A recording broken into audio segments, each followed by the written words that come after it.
Começando mais um Ravache Pod aqui do Plot B Studio na Vila Mariana, em São Paulo. Hoje a nossa convidada é a Rafa Lotto, especialista em marketing de influência. A conversa foi muito legal. Se você quer entender melhor a dinâmica do mercado, como pensam as empresas, oportunidades para os criadores de conteúdo, por que gigantes como a Unilever estão dizendo que vão investir mais em influência, porque esse vai ser um ano de possivelmente muitas fusões e aquisições no setor. Enfim, uma conversa muito rica que eu tive com a Rafa aqui. Foi muito legal.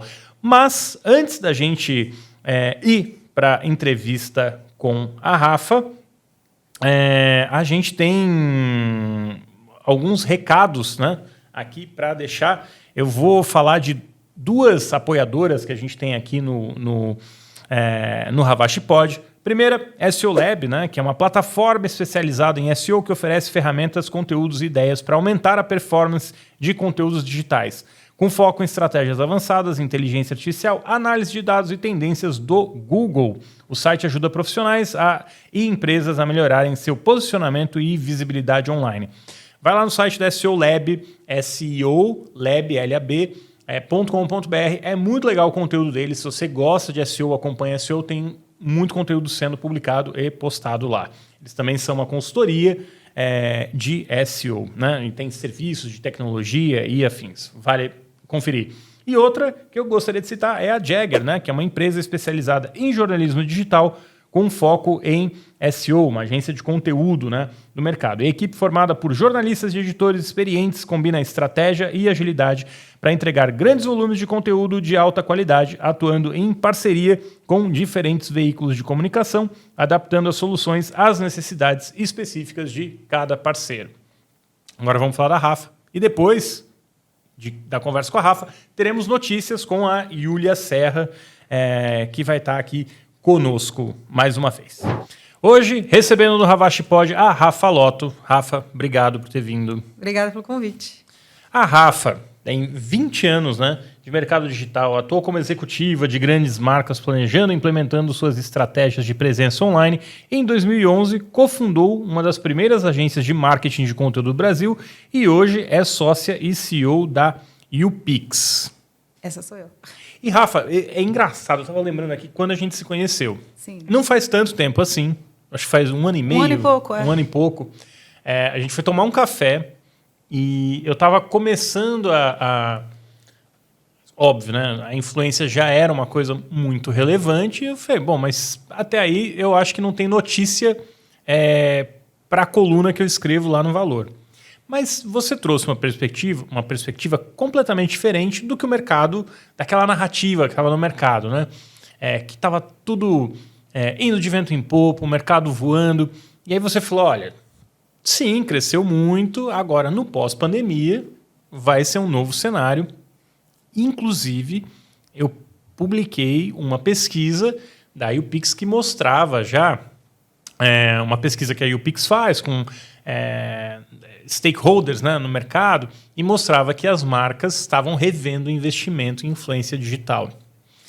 E aí, quando eu vi a pesquisa, conversei com você, eu fiquei com a sensação que estava vindo um maremoto, ou um terremoto, né, para a influência digital e ia mudar muito aquele jogo. De lá para cá, o que aconteceu? Eu fiz uma matéria na época dizendo que era a crise da influência digital. Muita gente ficou chocada, achou que eu estava... Ressaca. Ressaca, não era nem crise, né? Que era uma ressaca, porque depois do boom da pandemia ia ter como a maré que volta, né?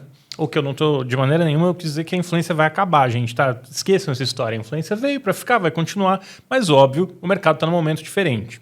Então, eu estou resumindo aqui esse último 1 ano e meio, desde que a gente conversou, saiu aquela reportagem da ressaca da influência digital. Mas o que aconteceu de fato, né? A gente viu grandes influenciadores reclamando que está caindo receita, pequenos e médios influenciadores reclamando que está caindo receita, uma onda de fusão e aquisições dentro de agências de influência. Então, por mais que tenham dito que a gente estava louco naquela época, que a pesquisa talvez não o que a gente viu foi, de fato, que se viveu uma ressaca ou se passou uma ressaca, o mercado está se reinventando e caminhando para outro lugar. Mas eu queria te ouvir agora, Rafa, eu resumi esse 1 ano e meio. Uhum. Como foi esse 1 ano e meio, do seu ponto de vista, olhando, né, para trás, e onde a gente está nesse momento na influência digital? Legal. Eu até, acho que pouco tempo depois dessa matéria, eu te mandei uma foto que eu estava numa palestra do Michel Coforado, que ele usou o seu título, ele estava falando sobre influência também, e aí ele resumiu de um jeito que eu achei bem interessante. Ele falou, quando a gente tem ressaca, ou porque a gente bebeu muito, ou porque a gente bebeu errado. E eu acho que a gente fez uma mistura, eu acho que talvez a gente tenha bebido muito errado, né? Então, quando a gente vê que as marcas, que foi aquele ponto de partida da pesquisa, estavam revendo o investimento, é porque talvez tinha que mudar a rota. Não o que fazer, mas o como fazer. E eu ainda acho que as marcas ainda estão aprendendo como trabalhar a influência de um jeito efetivo. Então, quando eu falo que o criador de conteúdo que ganha muito já não tem os mesmos cachês, é porque a marca está pensando se é aquele cachê que vale, se deve investir no pequeno, se deve investir em outro tipo de conteúdo. Então, que é natural de um mercado que está se formando enquanto as marcas estão aprendendo também. E que tem um ponto importante, que eu acho que ali o nosso papel de fazer pesquisa também é relevante, porque se você pegar qualquer meio, acho que a influência não é um meio, né? Mas se você pegar, sei lá, out of home, é um mercado que começou a ser levado a sério quando começou a trazer dado e pesquisa do quanto ele move, o que as pessoas, como as pessoas são impactadas por isso. Enquanto não tem pesquisa e dado para provar, seja a gente como mercado, ou seja as marcas individualmente, fica difícil provar que aquilo funciona dentro de um monte de investimento que a marca tem que fazer. Então, também tem esse tanto de aprendizado, que eu acho que desse 1 ano e meio para cá, eu estou vendo mais empresas, por exemplo, contratando pesquisas de institutos para comparar o impacto da influência versus outros meios, o que já começa a mostrar que tem, inclusive, bons resultados. Todos que a gente acompanhou, com a Nielsen também, que é muito nosso parceiro, a gente via, por exemplo, um desses que é até público, que estava lá no nosso evento, é um caso do Magalu, que as pessoas impactadas pela campanha com influenciadores tinham mais movimento de atributo de marca dos que tinham sido impactados só pela TV. Só que, se eu não medir, eu nunca sei isso. E aí eu posso falar, a influência não funciona, porque eu estou medindo o clique. Mas, quando eu meço o que ele impacta na marca, aí eu começo a entender que tem outro efeito. Então, acho que tem uma evolução, especialmente de como medir e como provar que funciona. Mas isso é só o pedacinho marketing de influência dessa creator economy toda. Que tem as outras coisas que são, talvez despertar dos influenciadores, que não dá para viver esperando o dinheiro da marca, até porque a marca muda de estratégia, muda de ideia, muda de gerente, de diretor de VP, muda tudo. É que tem outros modelos de negócio, de remuneração. E aí ele vai buscar outras alternativas, que eu acho que o que era meio... eu não sou vendedor, eu não vou fazer o GC, eu não vou fazer afiliados. Que já não é mais desse jeito. Já tem outras pessoas e outros creators olhando para essas oportunidades, já que não dá para esperar a marca pagar um cachê milionário, porque dificilmente isso vai acontecer. Interessante você dizer isso, né? Porque eu estava lendo uma entrevista do MrBeast, né? Que o MrBeast é um grande youtuber, né? Na verdade, um influenciador. É o maior, eu acho. É o maior. Pelo menos do YouTube, né? É o maior do mundo. E ele estava comentando que ele ganha mais dinheiro com as barras de chocolate dele, né? Do que com o programa que ele fez para... o reality show que ele fez para o Amazon Prime, né? Que ele ganha 250 milhões com as barras, mas no Amazon Prime ele investiu milhões de dólares, acho mais ou menos 100 milhões de dólares, né? Porque ele quis tornar o prêmio maior, tornar a produção ainda maior. Aliás, a produção já foi renovada, né? Sim, sim. E já Mas ele disse que perdeu dinheiro, né? E ganhou no produto. Essa dinâmica é comum? O que acontece nesse mercado? Eu acho que o MrBeast é um case à parte, né? E o programa dele da Amazon Prime já é o mais visto da Amazon, de todos os programas que a Amazon já fez. Todos os... É um fenômeno qualquer formato. Mesmo. Mas não tem mais audiência do que qualquer vídeo dele no YouTube. Olha que louco. Só que para o YouTube ele não vendeu por 100 milhões o direito de produção, né? Enfim, então... mas eu acho que ele é um exemplo meio fora da realidade, de que mesmo ele, se ele quiser diversificar a receita, se ele quiser não ter dependência de um formato só, ele precisa pensar em diversificar receita que vai para além do conteúdo.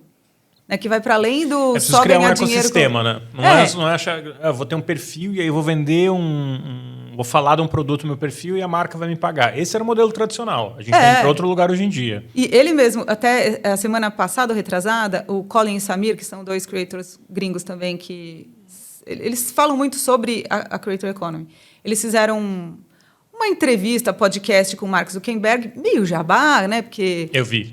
Ele tinha que falar. E aí o Jimmy, né, que é o MrBeast, entrou nessa entrevista e falou sobre o modelo de monetização e tal. E ele falou, olha, eu monetizo no Facebook, por exemplo. Eu também monetizo... E aí ele falou, só que no Facebook eu não consigo monetizar tanto porque eu não consigo colocar faixas de áudio. Então, eu só consigo atingir as pessoas que falam inglês. Lá no YouTube, que eu tenho faixas de áudio diferentes, eu monetizo com o mundo inteiro, porque aí eu tenho uma faixa de áudio para cada língua. Então... Ainda que esteja pensando no conteúdo, dentro do conteúdo ainda tem várias formas de você multiplicar a sua forma de monetização. E aí ele, e como muitos outros, ele fez a marca de chocolate, ele tem hambúrguer, o próprio estúdio dele produz para outras pessoas. Então, é um negócio, é muito menos sobre a fama e o público que ele faz, e muito mais como ele entende o ecossistema dele e como ele pode diversificar a receita e aumentar. Alavancar aquela comunidade que ele tem para gerar novos negócios e vender produto também. Sim, e não necessariamente produto de terceiros, né? Pode ser, o melhor negócio é ele vender o próprio produto dele. Né? E aí, num outro podcast que eu estava ouvindo, ele vai ter que lidar com outros problemas, que é, por exemplo, ele passou por uma crise lá da cadeia de produção do chocolate, porque descobriram que em algum lugar de onde ele compra cacau tinha trabalho infantil. Cara, que era um negócio que ele falou, eu nunca imaginei na vida que eu estaria sentado numa mesa discutindo sobre a origem do cacau, do chocolate que eu compro, porque é uma marca que eu fiz, porque eu queria, com a minha audiência, monetizar de outra forma também. E aí ele é um executivo de uma empresa que não é só uma empresa de conteúdo. E uma empresa muito jovem, né? Então, por exemplo, o MrBeast teve acusações, né, de que abusava dos trabalhadores ou de quem participava dos programas. Teve um podcaster, né, um jornalista que tem um programa lá no YouTube, que estava, de certa forma, liderando, né, a cobertura dessas denúncias contra o MrBeast. E ele foi dar entrevista para esse cara, né? Ele foi lá explicar que é uma postura diferente dos CEOs, né, tradicionais. E na minha cabeça, isso me pareceu também uma força que ele tem, né? Essa capacidade de entender o meio e onde a discussão está acontecendo. Sim. Porque primeiro teve a discussão na internet e depois chegou no New York Times, Wall Street Journal, em outros veículos. Né? E ele endereçou isso no próprio YouTube. Ele não foi responder o New York Times, não foi responder os veículos tradicionais. Ele respondeu também. Mas ele fez uma entrevista de quase 2 horas, ele chamou o podcaster para ir na casa dele, videocaster, né? Faz mais no YouTube, mas enfim, seja como for. Mas ele chamou o cara, levou o cara até a casa dele e falou assim, você está aqui na minha casa. E aí surgiu uma outra discussão. Até que ponto aquilo era jornalismo ou o cara não estava se deixando convencer pelo MrBeast. Mas mostra, né, que uma mudança ou talvez um amadurecimento nesse mercado também, que conversa com o que eu estava dizendo no início, né, que o mercado está mudando muito rápido. Né? Sim, sim. E todo mundo está entendendo que tem oportunidade dentro da Creator Economy, que vai para além da publicidade. Então, o varejo sabe que ele não precisa mais só contratar o influenciador para fazer um publi, mas se ele vira uma fonte de receita, do tipo, ele tem um programa de afiliados e o creator começa a monetizar de verdade com esses afiliados, ele também está participando disso de outra forma, ele também está se beneficiando, mas ele também está sendo uma fonte de receita. Toda a história do UGC, a indústria entendeu que o conteúdo feito pelo criador de conteúdo, e aí tem toda uma polêmica se o UGC, User Generated Content, não é feito pelo creator, mas, enfim, como linguagem, o conteúdo do creator converte mais do que um banner. Então, cara, eu vou começar a comprar o conteúdo do creator. Eu não quero a sua audiência, eu não quero que você poste, eu quero que só você use a linguagem que você já faz, que é nativa, que as pessoas estão acostumadas e que converte bem, e eu vou usar isso como um asset de mídia. Então, tem todo um outro... E acho que no Brasil isso também foi desse 1 ano e meio, a gente viu aparecer várias empresas que estão fazendo essa gestão de UGC, porque, cara, é um formato que converte. para qualquer um que você fala, que tem um e-commerce, você fala, olha, você tem um formato que converte 4 vezes mais do que um banner, cara, bora comprar o conteúdo do creator. Então, aí abre um outro pedaço que é ganhar dinheiro, tanto o creator, que não tem seguidor, mas está ganhando sendo uma produtora, e aí ele está competindo com as produtoras, né? Ou com as empresas que fazem banners, as agências e tal. Mas é um outro mercado nascendo. Todos os programas de... a geração de produto, criação de produto. No Brasil também tem consultoria que ajuda o creator a criar a própria marca, o próprio negócio. Modelos de financeiros, produtos financeiros. Então, também, desse 1 ano e meio para cá, tem 2 ou 3 programas de antecipação de recebíveis para creator. Que o cara faz um trabalho para a marca, demora 90 dias para receber, 120 dias para receber. E esse é um banco, no final da história, que antecipa o recebível. Isso é muito maluco. Eu estava ouvindo um podcast e nos Estados Unidos eles estavam comentando assim, que um programa, um vídeo do MrBeast ou de um grande youtuber pode custar 2, 3, 5 milhões de dólares. Então, hoje tem empresas especializadas em... faz o cálculo de quanto um vídeo pode monetizar, ele estima aquela monetização e fala, vou te dar... Vai custar 5 milhões, eu te dou 5 milhões de dólares, você vai me retornar 5 milhões e meio de dólares, por exemplo, ou parte da receita desse vídeo. E aí a empresa ela é como um banco de investimento ou como um fundo de investimento. Né? Ela pega o dinheiro e aposta no vídeo daquele youtuber. E tem mais de uma empresa fazendo isso hoje. É uma economia à parte mesmo. Né? Sim, tem um serviço que chama Spotter, que ele empresta dinheiro baseado no inventário do YouTube do creator. Então, ele consegue estimar que em 3 anos você vai fazer 2 milhões com o seu inventário. Então, eu te antecipo 1.800 e eu ganho o direito de... você me transfere o direito de monetização desse seu inventário. Eu passo a otimizar. Aí ele otimiza, SEO, tudo mais, para esse potencial 2 milhões virar 2,5. E é um banco que a sua análise de crédito, em vez de ser o quanto você tem de imóveis, dinheiro no banco, é o quanto você tem de potencial de ganho no YouTube. E está antecipando o dinheiro, dando um empréstimo. Tem um ecossistema gigante em torno de influenciadores. Os Estados Unidos, o mercado mais desenvolvido nesse sentido. A China também, de um jeito diferente, mas também tem uma estrutura para criar o conteúdo. E na China tem a questão, né, que é uma questão complexa, né? Que tem grandes empresas que viram fábricas, né, de fazer influenciadores. Tem uma discussão sobre trabalho excessivo desses influenciadores, enfim. Mas eu queria, partindo dessa perspectiva, né, do ecossistema da indústria, entender o que é a YouPix. Você é CEO da YouPix hoje. O que é a YouPix, onde ela se encaixa hoje dentro da indústria e qual foi essa jornada, né? Porque a YouPix era uma coisa, alguns anos atrás... Sim. E se transformou muito. Hoje ela está diferente. Então, conta um pouco dessa jornada, né? Da onde veio e onde ela está agora. É muito bom, porque a YouPix é muito o exemplo do que é você estar na Creator Economy. Cada dia você tem um negócio novo. Tem 20 anos nesse ano. Na verdade, a gente faz 19 anos esse ano. A hora que a gente olha o filme, né? A gente tem uma trajetória muito parecida com como funciona a vida de um creator. Porque a YouPix nasceu há 19 anos atrás como conteúdo. Então, era uma revistinha que falava sobre cultura, a websfera. Era outra realidade. Mas era uma revistinha que falava sobre cultura digital, que vivia de que modelo? Publicidade. Como é a vida do creator que começa a monetizar. Mas essa revistinha, como estava dentro de uma editora, até 2017, a YouPix não tinha um CNPJ. Ela era um produto de uma editora. Essa revista acabou criando uma comunidade, essa comunidade começou a se juntar, que virou um encontro, que virou um evento e começou a monetizar como evento. Como a gente atraiu uma comunidade muito grande de creators, as marcas começaram a se interessar para patrocinar esses eventos e tudo mais. Então, aí o modelo de negócio virou as marcas patrocinando os eventos, mas também as marcas começaram a nos procurar para dar consultoria. Como é que eu trabalho com esses caras? E foi mais ou menos quando eu cheguei para transformar, porque a gente não tinha metodologia para consultoria, né? Eu, como tenho esse histórico, né, fui cliente, fui planejamento, fui agência há algum tempo, para transformar o que era só dar um palpite aí na sua campanha de influência no método mesmo. E aí que a gente virou uma consultoria. Hoje, se eu pensar como a gente paga boletos. A gente é uma consultoria que ajuda as marcas a desenhar estratégia de influência que funciona.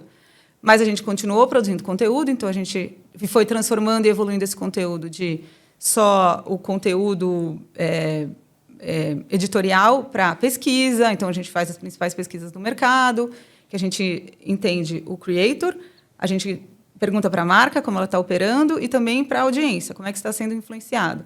Então, tem 3 principais pesquisas. Temos um programa de aceleração para creators, porque a demanda da marca é de profissionalizar esse cara para trabalhar. E esse programa foi evoluindo também para não ser só. Eu não quero profissionalizar o creator para trabalhar com a marca. Eu quero que ele entenda. A gente brinca que ele entra dono de um arroba e sai dono de um CNPJ. Porque ele acha que é só um arroba, né? Mas é uma empresa, tem um monte de modelo de monetização, tem um monte de coisa. Então, no fundo, nosso papel no mercado acaba sendo... E eu acho que ele é muito particular, porque a gente não concorre com as agências, porque a consultoria, inclusive, ajuda o trabalho das agências depois que vão operar. A gente é muito próximo das plataformas, porque também a plataforma entende a gente como um canal para chegar no creator e nas marcas. As marcas também são muito próximas da gente, então a gente tem um papel agnóstico também, né, de recomendar o que a gente acredita, como consultoria isso é super importante, mas também de hub do mercado inteiro. O nosso evento tinha 1.500 pessoas, já não cabe mais 1.500 pessoas, porque o nosso mercado também cresceu. Vai ter de novo. Foi muito legal o evento ano passado, tive a oportunidade de participar. Inclusive, assim, né, a gente conseguiu, no que eu participei, conseguimos juntar Play9, Mind, os principais players do mercado ali na mesa, né? Alguns meses antes de inclusive, um deles ser comprado pela Publicis. Pois é, a BR Media foi comprada, né, E o evento, um pouco da nossa vontade, o evento a gente tinha desistido de fazer, porque, na verdade, como produto financeiro, é uma roubada, né? Porque o evento custa caro, não tem uma margem que fala, nossa, a consultoria tem uma margem muito melhor. Como negócio, o evento é difícil, dá trabalho, corre risco, tudo junto. Mas eu comecei a ir nos eventos do mercado, de marketing, e vi assim, a Mind com um standzinho aqui, a BR Media com um standzinho ali. E o meu incômodo, chamei todo mundo ali, né? Inclusive os 3 que estavam ali no palco com você, eu falei, cara, não é possível, olha o tamanho do nosso mercado, e a gente pegando um pedacinho dos eventos dos outros para aparecer. Não, a gente precisa ter um evento de novo nosso, olha o tamanho disso, olha quanto emprego a gente gera, olha quanto a gente movimenta.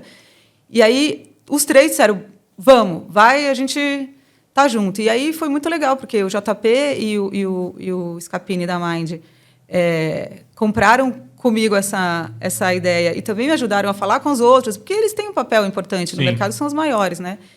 Então, a gente conseguiu juntar nesse evento como nunca. Todas as agências, assim, as principais agências estavam lá, como patrocinadores, ajudando a colocar o evento de pé. E a nossa comunidade, que sempre está com a gente, que são os creators, as plataformas, eles estão sempre, mas a gente precisa do mercado, que é quem movimenta isso aqui também, reunido para dar a dimensão do que é. A influência não é mais um puxadinho da campanha. Ela não é mais um dinheiro irrelevante dentro das marcas. Ela não é mais pouco dinheiro na mão do creator. É bastante importante. E a gente quer juntar isso e mostrar. E ter dado, inclusive, né? Que é uma coisa que a gente ainda não tem todo o dado que a gente podia. É curioso, né? Porque na época, para fazer esse painel, né? Foi o JP, o Celcinho e o Scapini estavam no... A gente fez uma conversa justamente sobre essa ressaca, né? Foi alguns... 2, 3 meses depois, né, que saiu a coluna, a gente fez um debate sobre essa ressaca. Claro que isso que é legal, são pontos de vista diferentes, né? Cada um trouxe ali a sua perspectiva, mas eu achei muito legal que 3 líderes do mercado toparam sentar juntos comigo, que sou um cara que questiona mesmo a estrutura, mas eles toparam. Mas o que chamou a minha atenção também não foi só quem foi, é quem fugiu. Você não vai falar quem, mas tem ainda uma parte do mercado que reluta em discutir as suas dores, né? E óbvio, né? Quando a gente fala da Mind, da BR e da Play9, são players muito... Estamos falando da elite aí, da influência digital, né? Como negócio mesmo. Mas ainda tem agências que são temerosas de discutirem suas dores. É natural que isso aconteça no mercado, mas ao mesmo tempo, qual o impacto disso na prática para vocês que são consultoria? Porque eu imagino que nem tudo que vocês falam é positivo ou nem tudo que vocês falam as agências gostam de ouvir ou o cliente vai acabar impactando a agência. Como é essa relação dos consultores ou de vocês que atuam como consultoria com as marcas e até os influenciadores de marca? Eu acho que isso é uma prova do quanto a gente está maduro, porque não é uma discussão que existia mesmo. A consultoria chega lá, fala que está certo, está errado, mas do ponto de vista do que a marca precisa. E até mesmo entre as plataformas, né, que vai ter também a gente sabe a dor e o que a marca está passando e o que a gente recomenda, inclusive o que ela foca, onde ela investe e tudo mais. E sempre vai ter alguém que não vai gostar, mas eu acho que isso é o nosso trabalho com a marca. O meu compromisso com a marca é de dar a melhor recomendação, independente de eu gostar de todo mundo do mercado. E, normalmente, com a marca, o que a gente faz é melhorar o trabalho de seja lá qual agência que ela estiver trabalhando. Com as agências, eu acho que eu venho fazendo um esforço nos últimos anos de estar mais próximo para, inclusive, entender essas dores. E a minha provocação deles estarem juntos e de estarem num evento juntos é que eu entendo que no mercado que está se formando é muito mais interessante a gente estar junto para fazer o bolo crescer para todo mundo do que todo mundo disputando um bolinho pequenininho. E quando a gente mostra que a gente é maduro, que a gente discute os nossos problemas, que a gente passa pelos mesmos problemas também, porque ali fora do palco, a dor é muito parecida com todo mundo. Em todos os sentidos, na relação com os creators, na relação com o mercado, na relação com as marcas, na disputa da verba da influência versus todas as outras coisas que a marca tem para investir. E todos eles estão buscando novos modelos porque não está nada dado para a gente. Então, mesmo entre eles, né, eles são, em teoria, concorrentes, mas é muito comum eles contratarem o casting um do outro, porque às vezes é esse que está liderando a campanha com a marca, mas a marca quer um creator que está no casting do outro. Então, é frenemy, né? Então, não tem como a gente não sentar na mesa e discutir. Quer dizer, você pode fugir, mas você fica meio à margem do que eu acho que é esse amadurecimento do nosso mercado, que é excelente que esteja acontecendo e que eu fico muito feliz com as pessoas que estão liderando esses negócios, porque, e você falou do MrBeast, é um pouco isso, assim, esse mercado é diferente, apesar de a gente estar lá na publicidade, que sempre funcionou do mesmo jeito. Sabe uma coisa que para mim é emblemático? É quando você pensa assim, Cannes, todas as agências estão disputando uma com a outra. A premissa do mercado é a competição. E o nosso mercado nem se pensou ainda num modelo parecido com esse. Porque eu acho que é quase impensável, porque uma campanha tem creator de todas as marcas, tem creator de todas as agências, de todos os tipos. Ele é muito mais integrado e dependente um do outro. Tanto a agência que tem casting, a que não tem casting, ou a plataforma. Tem plataforma criando formas que não são de agenciamento, né, mas de repasse de investimento para o creator, que também é a mesma coisa que a agência também está fazendo, que também o varejo também está fazendo. Então, é tudo muito misturado para a gente botar uma parede e falar a gente não conversa porque a gente é concorrente. Entendeu? A gente sempre super interdependente. Eu acho ótimo o momento que a gente está. Fico feliz de estar no meio disso. E eu acho que tem pouco desconforto quando a gente abre o jogo, né? E fala, eu, inclusive, algumas vezes, e é bom estar nesse papel, eu falo, putz, eu fui numa palestra sua, isso que você falou aí, não sei se... Acho que não te ajuda. Né? Às vezes eu tenho meio esse papel de pensar como é que a gente também ajuda esse mercado a amadurecer e, às vezes, é com feedback. É curioso, eu estava numa palestra do Tom Goddard, que é meio o pai do out of home, assim, né? Não sei se o pai talvez é palavra forte, mas é um cara muito respeitado no meio do out of home, e ele trouxe um dado que, assim, quando o mercado cresce, o mercado de out of home inteiro cresce 1 ponto percentual, cada empresa, aí, na média, cresce 5%. Então, para 1% de crescimento do setor, né, do segmento, cresce 5% o mercado. Isso é meio... o número pode variar, mas é um fato. É muito mais fácil você crescer num mercado que está crescendo do que você sozinho crescer roubando do bolo do outro ali, né? Isso é uma dinâmica comum a todos os mercados. E é uma vantagem que a influência tem. Ela, por natureza, ela é mais... não sei se ela é menos definida na fronteira assim, de cada empresa. Mas, ao mesmo tempo, você também não joga contra, num certo sentido. Fica mais difícil organizar métrica, fica mais difícil organizar processo de empresa A para empresa B, ou não? Isso não é uma barreira? Fica mais difícil de você enxergar a fronteira, mas também porque, como nada está dado, todas essas empresas estão pensando novos modelos. Então, elas mesmas não têm a fronteira. Toda agência que é só agenciamento, né? O dilema do agenciamento é que você tem alguns talentos que podem ser os talentos que estão na alta e as marcas querem muito e você ganha um percentual disso, ou você pode estar na baixa com todo o seu casting. Depende do tamanho que você está, você tem um risco muito grande. Se você tem, sei lá, se é uma empresa pequena, tem 5 agenciados, 2 estão lá no período do cancelamento, alguma coisa aconteceu, sua receita caiu e você não tem muito como controlar isso. Então, o que as agências de agenciamento estão pensando? Como eu diversifico o modelo? Então, será que eu também posso ser consultoria? Também eu posso fazer outra coisa? Do mesmo jeito, as agências que não têm casting também estão pensando em como ela pode criar um braço com casting, porque para ela é muito mais fácil administrar quem está dentro de casa do que ter que contratar outra agência para contratar outro cliente. Então, todo mundo está pensando em um modelo novo. Porque não tem uma previsão de se aquilo ali é certo e vai durar para sempre, ou se não tem uma oportunidade que eu não estou vendo. Agora, desse ano, por exemplo, é o UGC, que a gente... É super polêmico, porque tem muita gente que entende isso como uma canibalização do cachê do creator, porque, só para dar o contexto, o GC é aquele conteúdo que a marca compra direto do criador para usar como asset de mídia. Então, muita marca ainda gamifica a história achando que vai conseguir esse conteúdo de graça. Depois ela descobre que dá muito mais trabalho fazer isso tentando conseguir de graça, é mais fácil pagar logo. Isso, né? Então...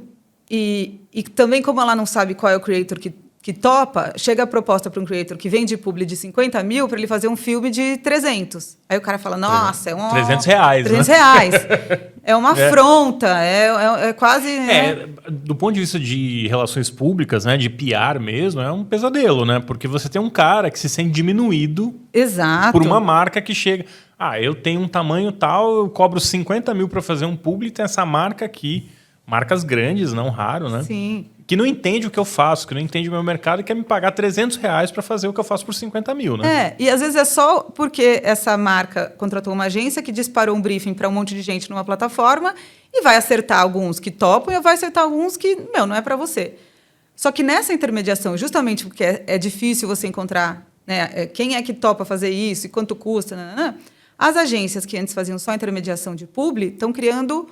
plataformas para comprar em massa conteúdo GC. Então, tem um empreendedorismo dentro das próprias empresas, criando plataforma para gerenciar o GC, que não é contratar um publi de 10 criadores para uma campanha, é de 300 criadores. São 400 conteúdos, 500 conteúdos numa rodada, Rafa, só. Essas plataformas, tem um negócio que eu estou chamando de efeito IA no LinkedIn. Porque agora você abre o LinkedIn, assim, tá nítido que aquilo ali tá feito por IA, assim, e é um texto prolixo, às vezes, não chega a lugar nenhum, chato de ler. Não tem um risco dessas plataformas que hoje estão disponibilizando conteúdo de criadores de creators, né? E sim, tá todo mundo usando cada vez mais IA, mas também gerar um volume massivo de conteúdo irrelevante? Sim.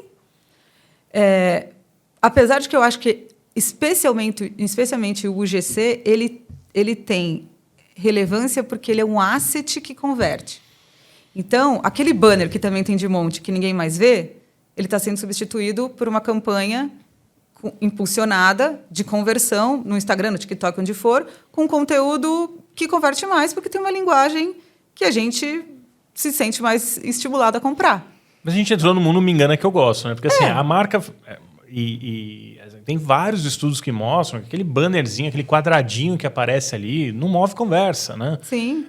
Nem é visto muitas vezes, além de ter uma quantidade absurda de fraude dentro do digital. Absurda mesmo. Assim, tem pesquisa que diz que é entre 30% até mais de 50% daqueles banners são fraudados, né? Agora, a influência também vive esse risco, não vive? Vive de canibalizar pelo próprio volume de... E aí não só a influência UGC, qualquer influência. Vira paisagem, a publicidade vira paisagem ali. E a influência também. Porque também tem muita gente copiando o conteúdo do outro, então também corre esse risco. Por isso, quanto a gente fala até meio... que preguiça, de novo você falando que é a autenticidade que vai salvar. Mas a verdade é que a diferenciação está justamente em você não parecer uma cópia. E aí que entra a criatividade, a originalidade, a autenticidade de cada um. E comunidade, que você sempre fala muito. A comunidade. Né? Porque é muito diferente o conteúdo que é um asset e o conteúdo que cria comunidade. Não à toa, quem está comprando o GC compra de qualquer pessoa, independente dessa pessoa ter seguidor ou não. Porque é a linguagem que converte. E essa linguagem também vai se desgastar. Hoje é o estilo meio achadinhos. Né? Então, aquela coisa no TikTok, a pessoa mostra em 40 segundos, ela mostra 20 produtinhos. Que nada mais é do que a Polishop de 20 anos atrás. Você passava horas no canal vendo a meia vivarina. Eu tinha pensado nisso, é um bom ponto. Entendeu?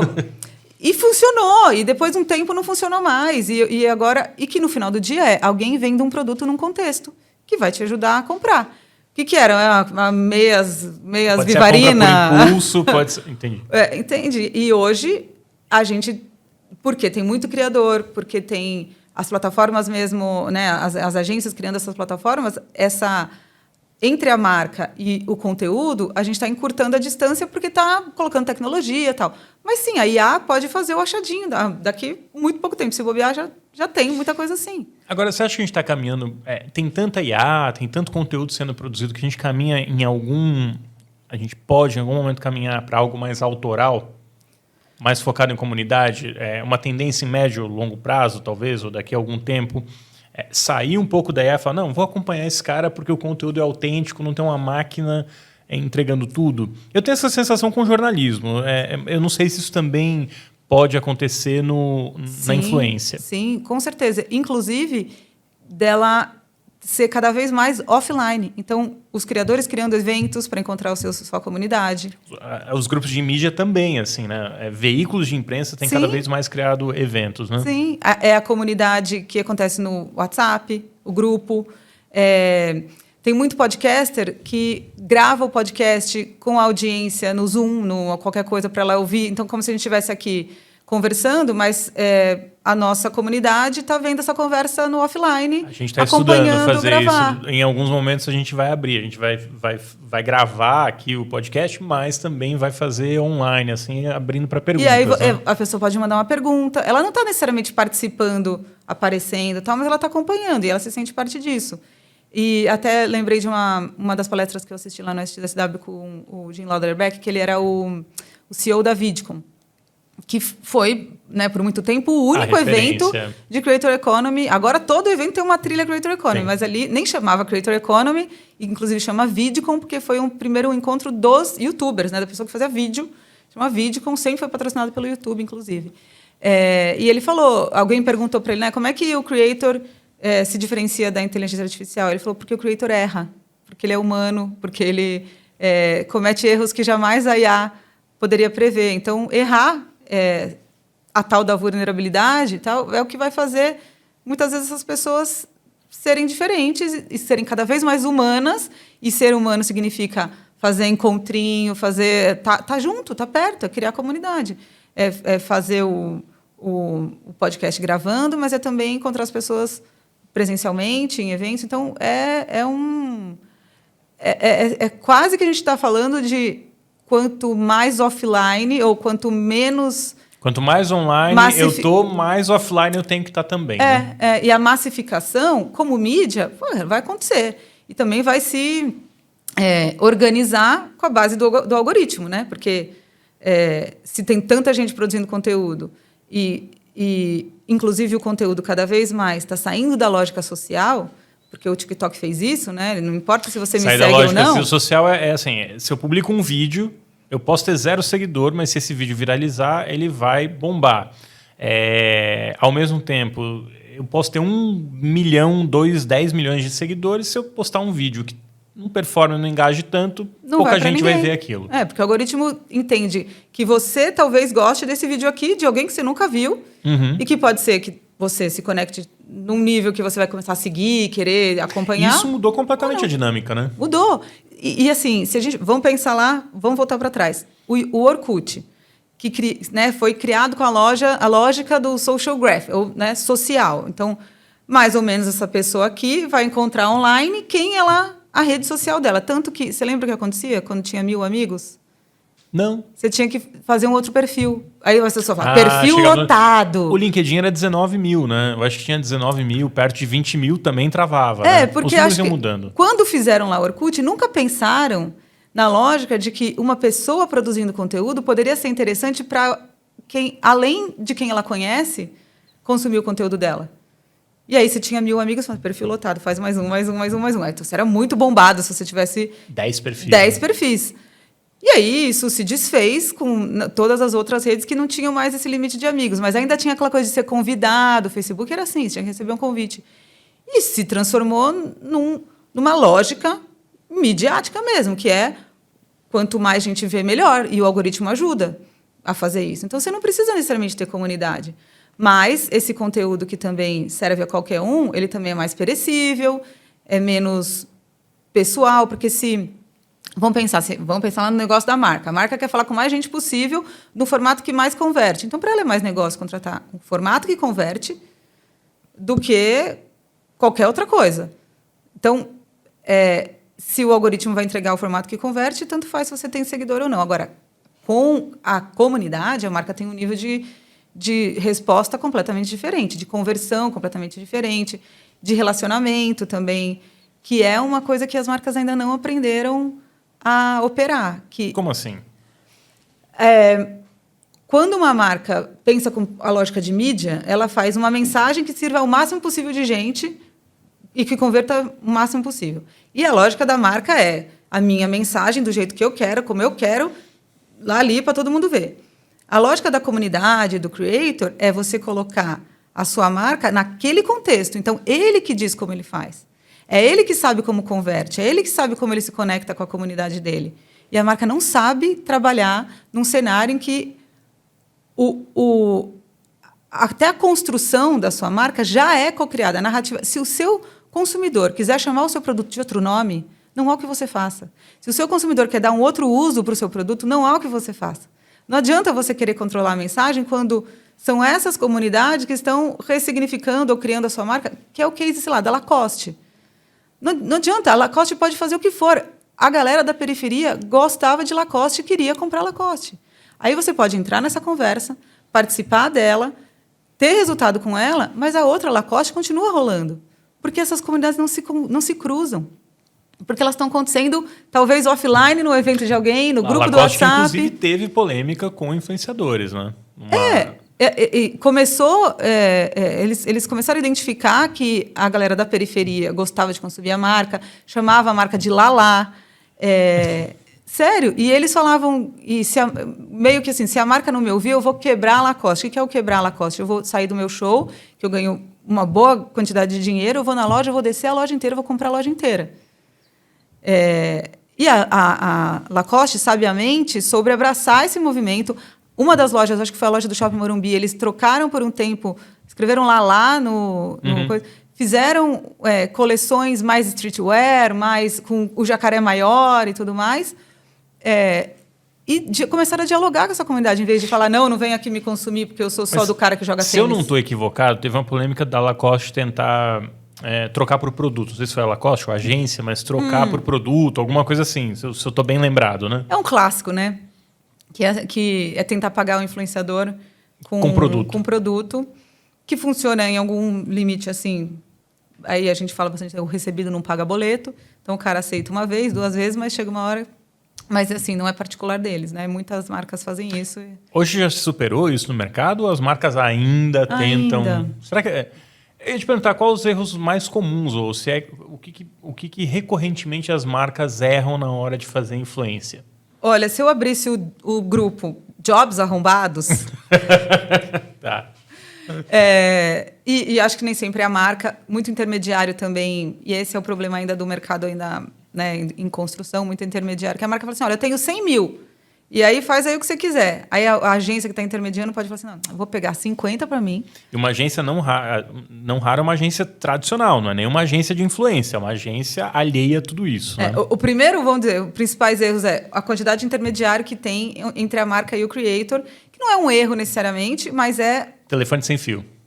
Porque a marca contrata a agência tradicional, que não quer operar a influência, porque não dá tanto dinheiro quanto anunciar na TV.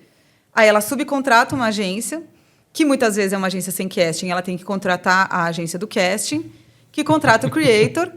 A gente fez um estudo para um cliente nosso... O creator vira um quinterizado não, ali, né? Aí não só a mensagem... Porque imagina, todo mundo passa aqui... O briefing vai para um, para o outro, aí volta para todo mundo aprovar. Além disso, a gente fez um estudo num cliente nosso que essas empresas gigantes, que muita gente contrata influenciador... Então, tinha o mesmo influenciador contratado por 2 áreas diferentes. Uma área meio sem grana, que tinha um dinheirinho, foi lá e contratou direto o agente do creator. A outra é que tinha a agência grande, que contrata a outra. Eles pagaram 7 vezes mais para o creator. Porque cada um que está aqui cobra um pedágio. Uhum. E que tudo certo. Esse é o modelo de agência. O agenciamento... A agência assim chama funciona, agência porque é assim que funciona. Se eu estou administrando o trabalho de alguém, eu cobro em cima disso. Não está errado isso. O que acontece é que, com tanto intermediário, cada um cobrando seu pedaço, fica muito mais caro, o ROI nunca vai se pagar, e a mensagem chega torta. Então, o cara que vai executar, ele é o último a receber o briefing, ele tem o menos prazo possível e não consegue atender esse tanto de intermediário que quer colocar um dedinho no meio. Principalmente quando chega na agência que tem um criativo que é criativo e que quer controlar. Então, esse eu acho que é não diria um erro, mas uma barreira para funcionar melhor. A outra coisa é justamente isso que a gente está falando, de entender que a sua narrativa é co-criada e a marca, junto com a agência, querem, em vez de dar para o creator um briefing, dar um roteiro. Você fala assim, você faz assim, você usa essa roupa, você não fala tal coisa, você isso, você... Ontem a gente estava conversando com um cliente e falou assim, eu não vou contratar esse cara porque meu chefe está com medo dele falar palavrão. Eu falei, realmente, se ele não pode falar palavrão, ele não é o creator para a sua marca. Porque se você contratar ele, mandar ele falar diferente, vai ficar tão ruim que é melhor não fazer. Então, a marca tem que entender que o creator tem que caber do jeitinho que ele é. Porque se ele não couber do jeito que ele é, ele vai ficar ruim. Inclusive, na nossa pesquisa agora que a gente fez com o consumidor, a gente pergunta lá, o que te desestimula a comprar?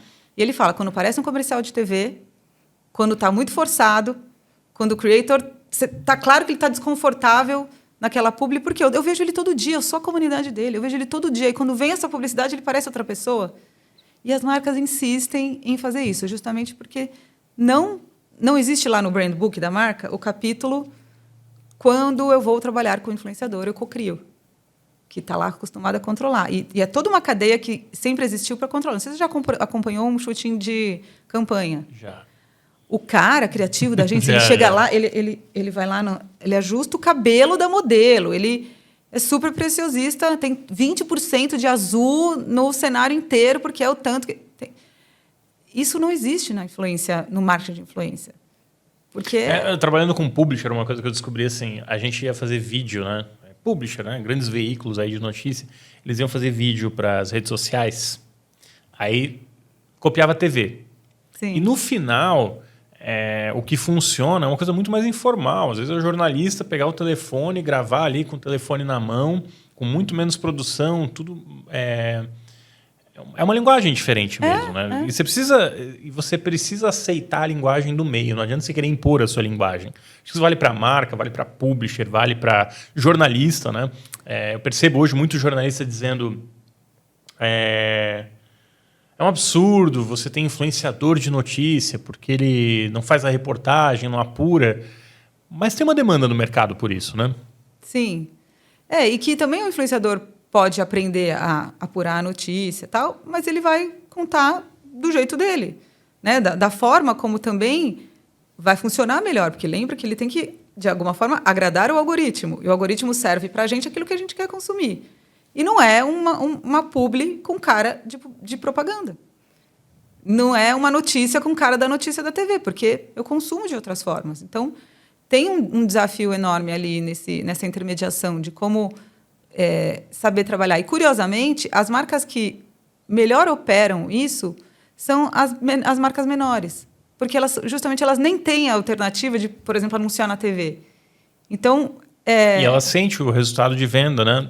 Mais rápido do que a multinacional que vende no supermercado, que tem um distribuidor. O dono da loja no shopping, um exemplo qualquer aqui, quando vende mais, ele sabe. Ele está vendo mais movimento na loja dele e a pessoa chega e fala assim, vi sua campanha no perfil tal, né? Sim.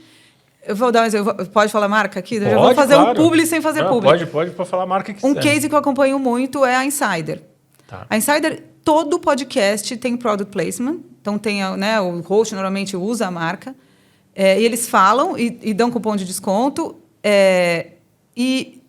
Você não vê uma campanha. Eles fazem, obviamente, mas não é uma marca que aparece e some.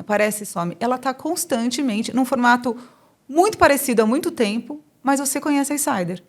E você nunca viu um anúncio na TV, você nunca viu um anúncio no jornal. Provavelmente você conhece a Insider, porque algum conteúdo que você consome, alguém fala dela. Uhum. E fala dela com uma frequência tão grande que uma hora você absorve e decide comprar, ou não, ou pelo menos conhece a marca. Provavelmente eles não tinham um tracking de marca, dizendo que tem tanto de awareness e tal. Brand awareness, né? Mensuração constante. Mas era o recurso que eles tinham. E aí eles foram e fizeram, e são consistentes, porque é um desafio, né? Voltando, alguns erros que as marcas têm é de não ter consistência, não ter frequência suficiente, que a marca vai lá e contrata. É tão básico, mas básico. sempre é recorrente esse equívoco, assim, né? Gasta 10 milhões para lançar a campanha, mês 1, 10 milhões, mês 2, não tem mais dinheiro, acabou. E na influência isso é maravilhoso o exemplo, né? Porque um post no feed de 3 stories, a influência não funciona. Gente, em lugar nenhum frequência 1 funciona. Em lugar nenhum. Você pode ir na Globo comprar um anúncio na Globo e eles vão falar, olha, não vai funcionar. Você pode, qualquer lugar, frequência 1 não vai funcionar. E aí, a frequência na influência, muitas vezes, não é 20 banners, frequência 5 em uma semana. Você está lá sempre e construindo isso, como é o caso da Insider, como é o caso de outra marca que eu também cito, sei lá, Desinchar. Você pode gostar, não gostar, tomar o chazinho ou não tomar o chazinho. Mas eles nunca fizeram um anúncio na TV, não que eu me lembre, eu saiba, e todo mundo sabe que marca é. É natural ele crescer no digital de maneira segmentada. Quando ele ganha escala, aí sim ele vai para a TV. Talvez sim. E aí ele vai operar isso junto com redes sociais, junto com outras, out of home. Não tem mídia boa ou ruim, né? Não. Tem a sua estratégia, o quanto você está pagando e o quanto você está tendo de retorno dentro de mídia A, B ou C. Independentemente da mídia, né? A estratégia, essa constância é mais importante. Concordo com você. Não tem sentido eu botar toda a minha verba em um mês de TV e esquecer os outros 11 meses do ano. Só que na TV você não tem caro. muito dinheiro para ficar lá o tempo inteiro. Pode ser caro, né? Eu participei, eu trabalhava na Telefônica, na época que lançamos... Já dá para saber mais ou menos quanto tempo que eu estou... Quando a Telefônica lançou o Speed, lançando a banda larga no Brasil. E a gente tinha um estudo que chegou à conclusão que a gente podia estar 3 semanas na TV e uma off, que a gente não baixava a venda, não caía. E naquela época a gente botava na TV para as pessoas ligarem para a central de atendimento para assinarem o Speed. E a gente tinha que dimensionar o tamanho da central de atendimento baseado no quantos TRPs a gente punha na TV. Mas se a gente ficasse mais de 2 semanas no ar, caía muito a ligação na central e aí o time ficava ocioso.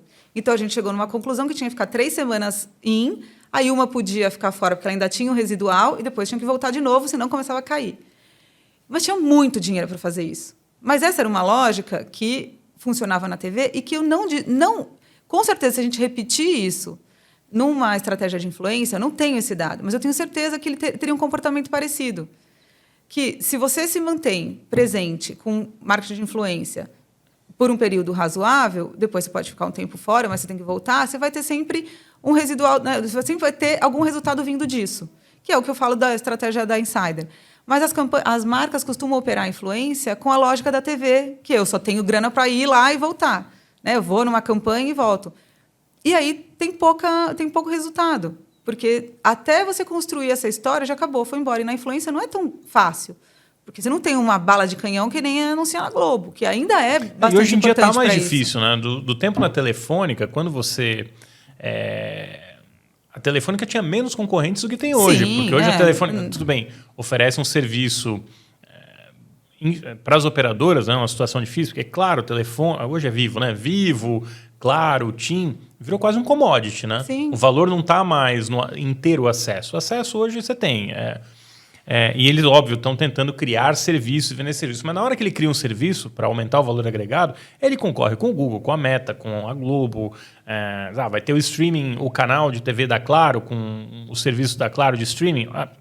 Perfeito, mas também tem a Netflix, também tem uma série de outros serviços ali. Ela pode incorporar, mas o consumidor tem muita opção. E acho que essa dinâmica mudou muito hoje, né? Para a marca está muito mais difícil ser vista também. Sim. Precisa para atingir o mesmo alcance que a Telefônica tinha 10, 15 anos atrás, você precisa de muito mais dinheiro para gerar o mesmo buzz. E o nível de complexidade também maior, né? Porque antes, assim... Muita plataforma. Eu tinha lá, quando eu anunciava na TV para vender Speed, era TV, mala direta, uma casa das pessoas, jornal, rádio e patrocinamos o YouTube. Era assim, era outra realidade. Pouca concorrência, enfim. Mas a marca hoje tem tanta opção que ela nem consegue medir da onde vem o retorno. Não tem uma métrica unificada, né? Não tem uma métrica unificada e muitas vezes falta mensuração também desses outros... Ou às vezes falta aposta, sabe? Que eu acho que também tem um ambiente corporativo que as pessoas não podem errar, que tem uma coisa que se chama bônus anual, que todo resultado tem que vir, senão eu não tenho o meu bônus. Então tem que vir a cada 3 meses, né? Senão então o cara perde o emprego. Ele não tem... eu acho que muito do mercado sofre dessa dinâmica corporativa mesmo, que muda muito, as pessoas não estão mais tempo...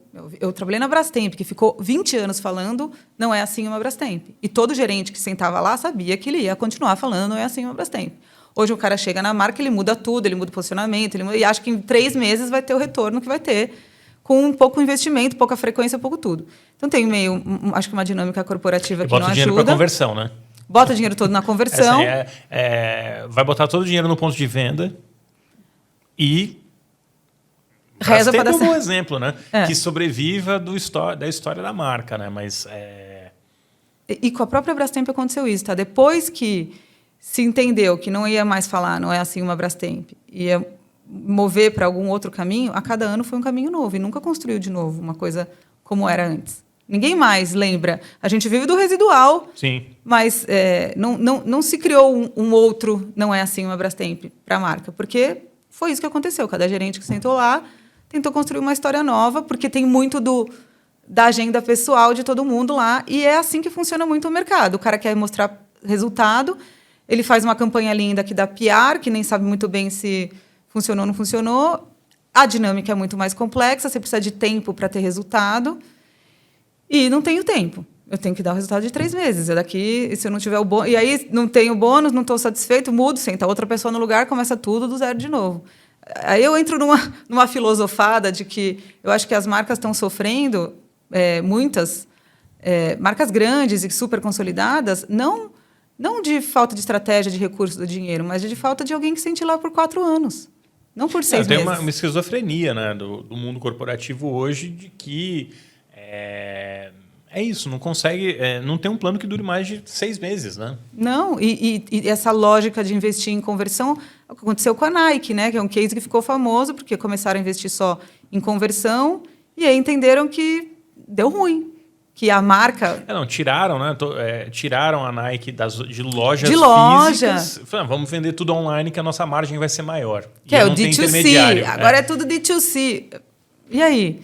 E toda a experiência que você tem de loja, todo o trade que também te ajuda a construir marca. O vendedor te explicando o que é aquele tênis, o que tem ali de diferencial.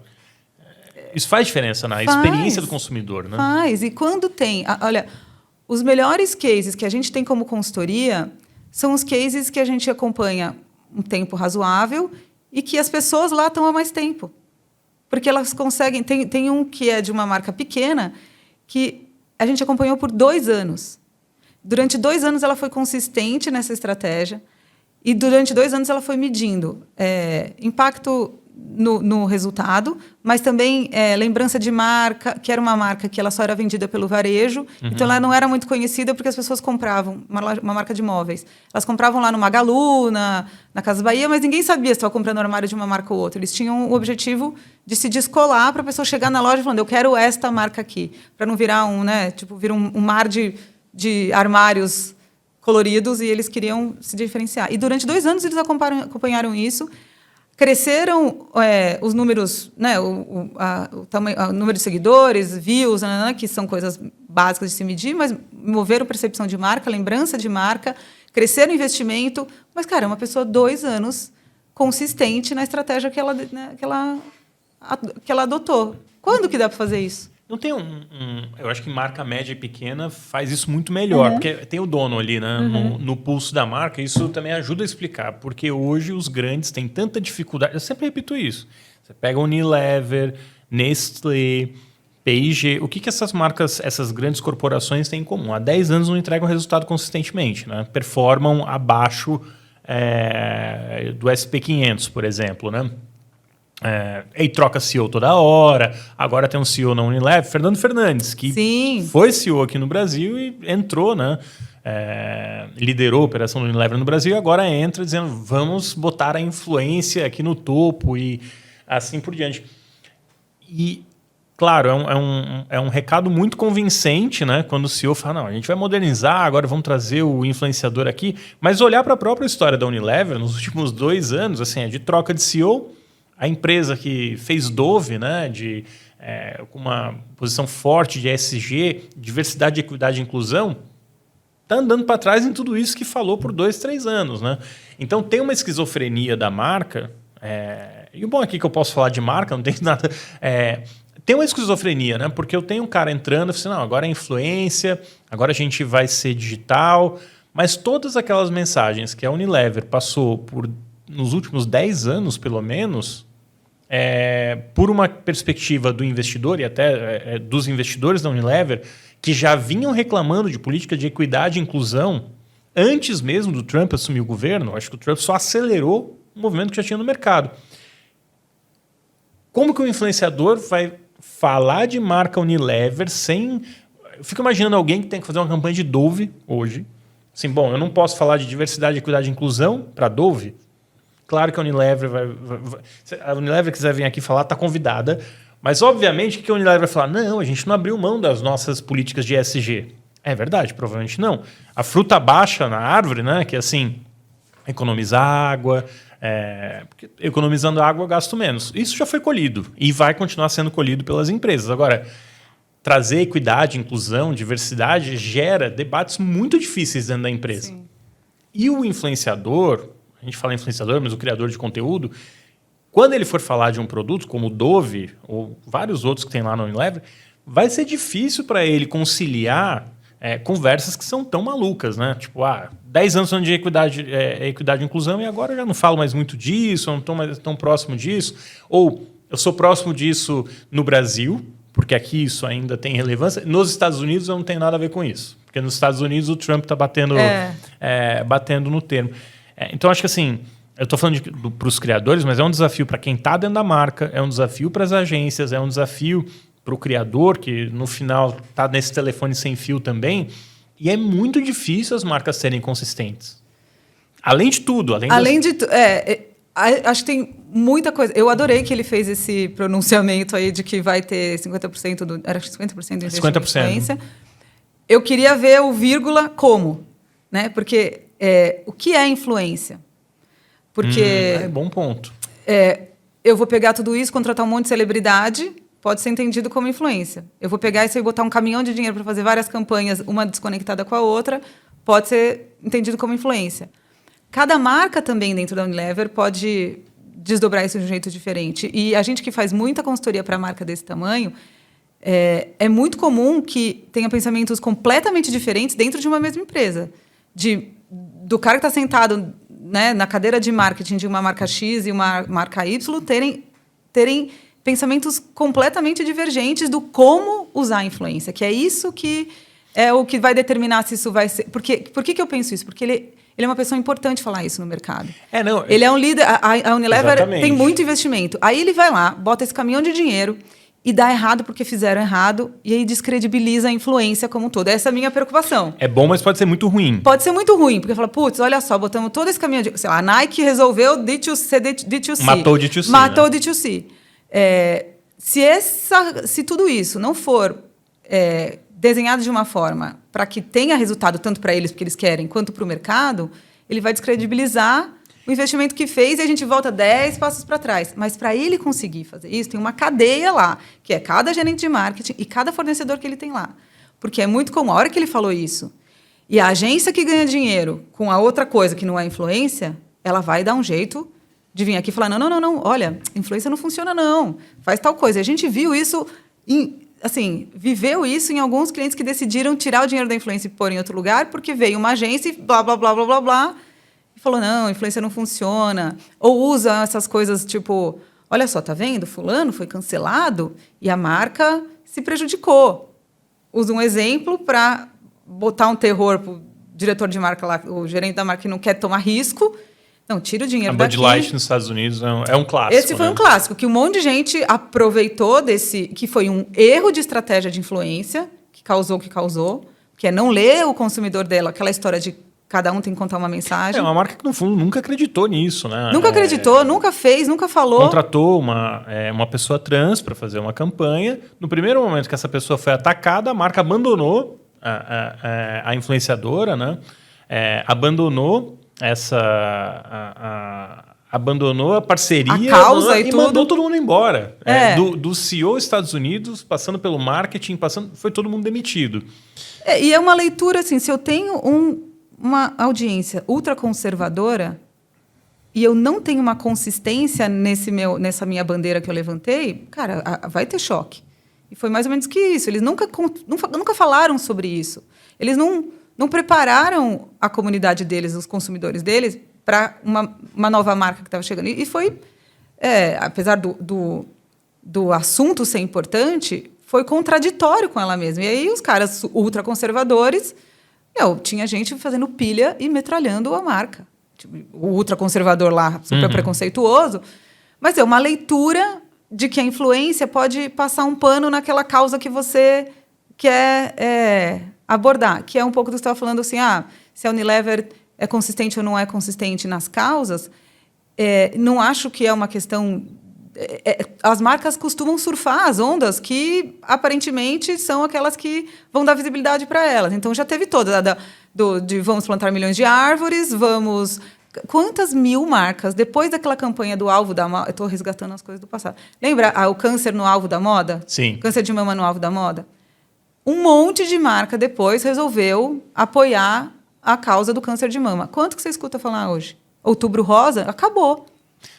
Porque eu surfo o sucesso e depois eu surfo o antirracismo. E as empresas entram nas ondas e depois essas ondas viram um problema para elas mesmas, né? Porque não consegue bancar, sustentar e tal. Porque, de novo, muda a pessoa, muda a prioridade, muda...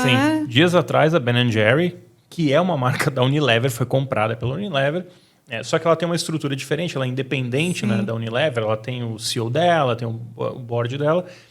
A Ben & Jerry, nos últimos anos, a Ben & Jerry defende causas que são polêmicas, já fez campanha falando de presidiário nos Estados Unidos, e isso por um tempo funcionou muito bem. Hoje, quando ela entra numa discussão como a guerra na Palestina, né, a guerra Palestina-Israel, gera um desconforto tremendo na Unilever. Aí agora, dias atrás, acusou o CEO de ser mandado embora pela Unilever porque ele estaria se posicionando politicamente. Dentro desse contexto que a Unilever está passando, quando saiu a notícia do Fernando Fernandes dizendo que 50% da verba da Unilever, que é muito dinheiro no mundo inteiro, né, iria ser para influência, até que ponto essa notícia ela é boa para o mercado, mas até que ponto também essa notícia não é para desviar o foco daquela série de problemas que a Unilever vem enfrentando no mercado. Porque, claro, foi um choque quando alguém do tamanho da Unilever, o CEO da Unilever vai para o mercado e fala assim, a gente vai sair do tradicional e vai botar 50% da verba dentro de influência. Não é nem digital, porque já é altamente digital, mas dentro de influência. Talvez, não estou dizendo que mas talvez a gente de novo esteja vivendo essa questão do vamos surfar a onda. Então a Unilever surfa uma onda de influência, porque tem Mr. Beast bombando na Prime, para desviar o foco de questões muito difíceis que eles estão lidando hoje internamente. Né? Eu não tinha elaborado desse pensamento, mas também eu acho que ele foi fugir de uma polêmica com uma mais cascuda. Não sei se a minha estratégia fosse essa, para fugir de uma conversa, eu não falaria que... Porque está implícito que com influência você também tem mais transparência, deveria ter, né? Sim, mais liberdade. É um bom ponto. E muito do que essas marcas responderam com todos esses movimentos foram provocações dos creators. Assim, muitas marcas não olhavam... E aí, falando, por exemplo, da questão de raça. As marcas passaram a criar conteúdo e produto para cabelos crespos depois que muita gente começou a falar sobre isso. As marcas começaram a criar bases com mais tons de cores depois que muita gente começou a falar sobre isso. E aí, ou porque a marca não quer ser atacada, ou porque ela entende que é uma oportunidade de mercado e que ela estava cega, não estava vendo isso, porque todas as outras coisas, né, que tem 1 milhões de outras prioridades, os times não são diversos e tal, as marcas responderam a um chamado que eu atribuo muito a esses movimentos dos influenciadores. Tem Como a própria direita se organizou nos últimos anos e ganhou uma força tremenda, particularmente nos Estados Unidos. Não, no Brasil também, assim, a direita é muito forte no digital, né? Sim, e essa pressão acontece publicamente, acontece em cada pedacinho, né, da vida do CEO, de tudo. Então, o movimento, agora o anti-woke, né? Agora... Então, no Brasil teve Felipe Neto com bis, né, que foi atacado. Sim, e que... É difícil para a marca navegar. Até pouco tempo atrás, era muito legal ela apoiar uma causa. Agora, de certa forma, arriscado. Mas o mais arriscado de tudo isso é mudar de estratégia o tempo inteiro. O arriscado vai do ponto de vista de negócio, também não é legal, porque você muda de estratégia o tempo inteiro e aí não é consistente em lugar nenhum.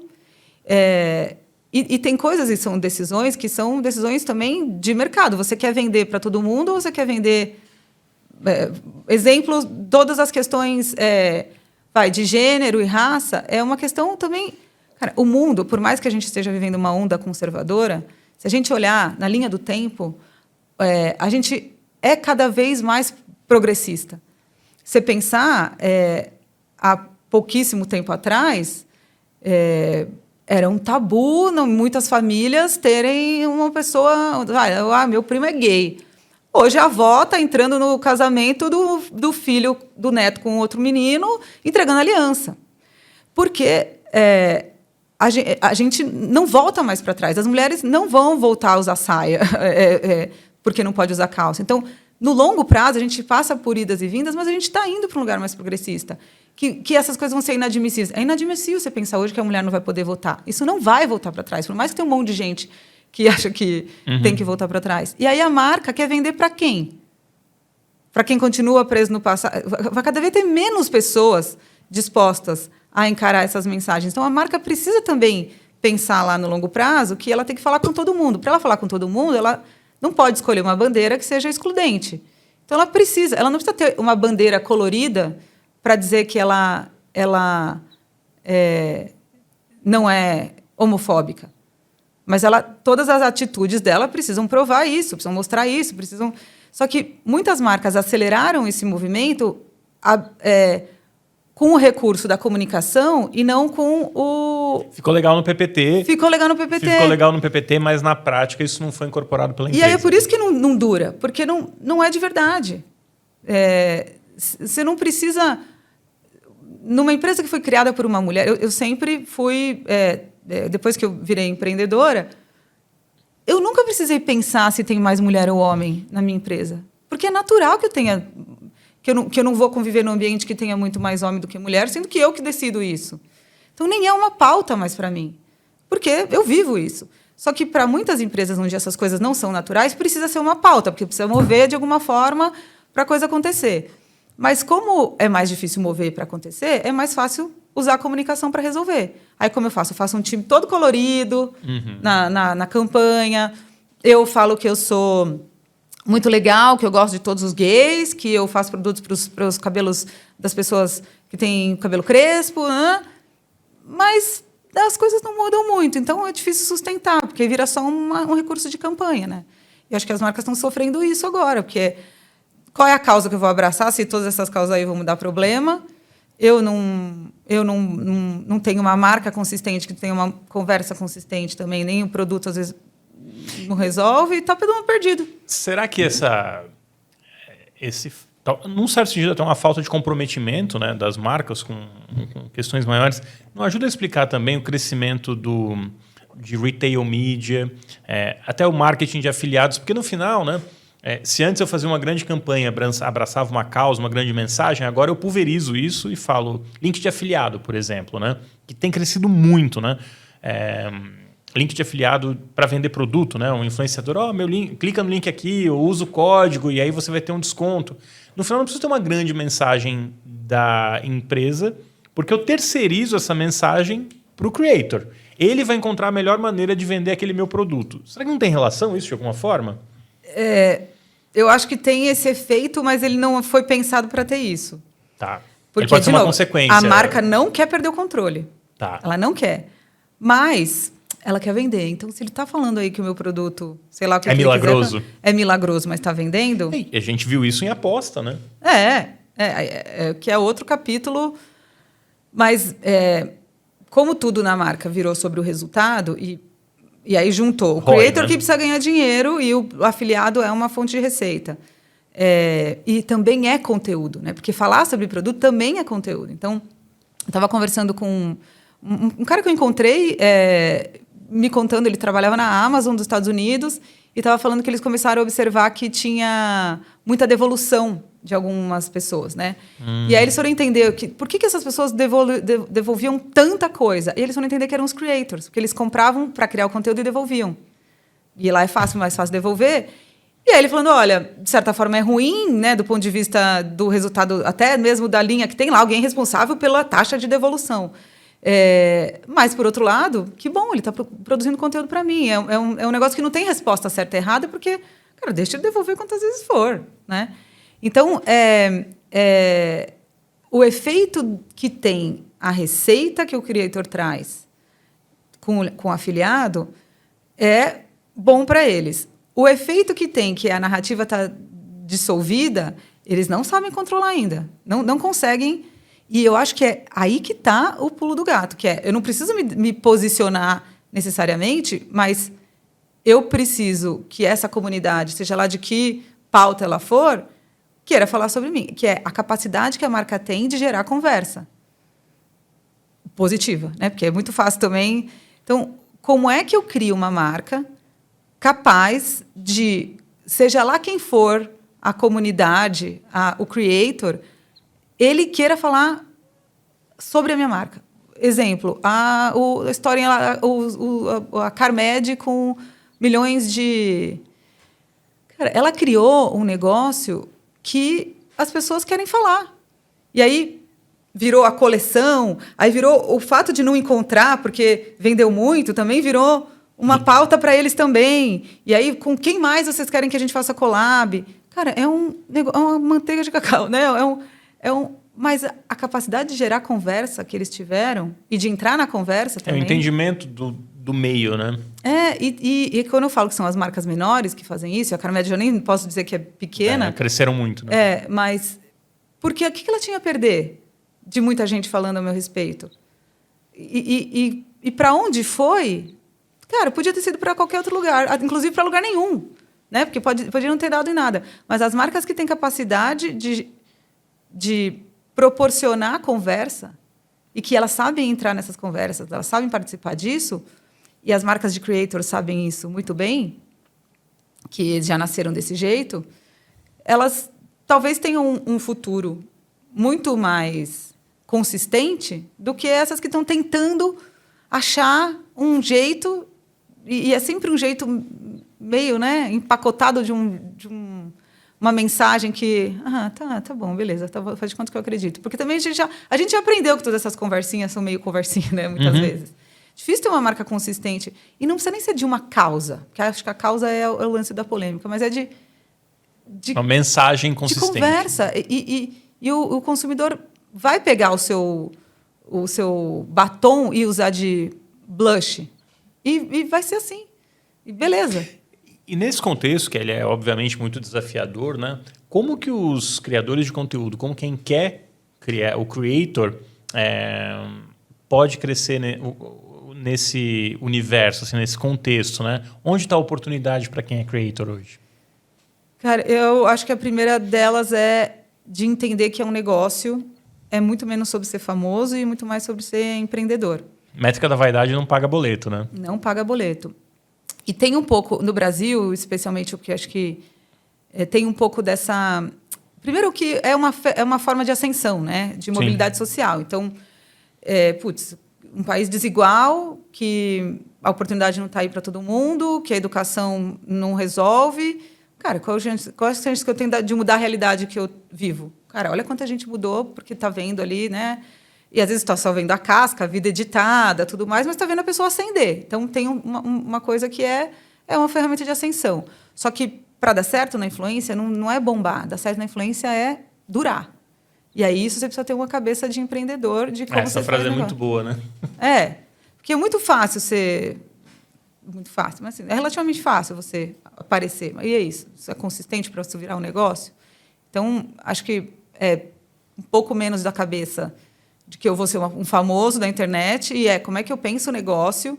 Isso é uma coisa que eu volto dos Estados Unidos muitas vezes falando, a gente precisava desse DNA um pouquinho, porque o americano nasceu vendendo limonada na porta de casa. Então, ele tem um pensamento empreendedor. E, inclusive, Isso é estimulado na escola, é estimulado a vida inteira dele, né? Exato, que é isso e oratória, né? Então, os caras estão... Alguns, eles já têm um skill que já foi treinado antes. Então, quando o cara vira um creator, ele não está começando tão do zero na parte empreendedor como o brasileiro está. Então, um pouquinho disso, que é pouco de cultura também, ajuda você pensar negócio e não pensar o que eu vou fazer na internet só. E você precisa estudar, você precisa pensar diversificação de receita, pensar em como você se prepara, como você constrói um time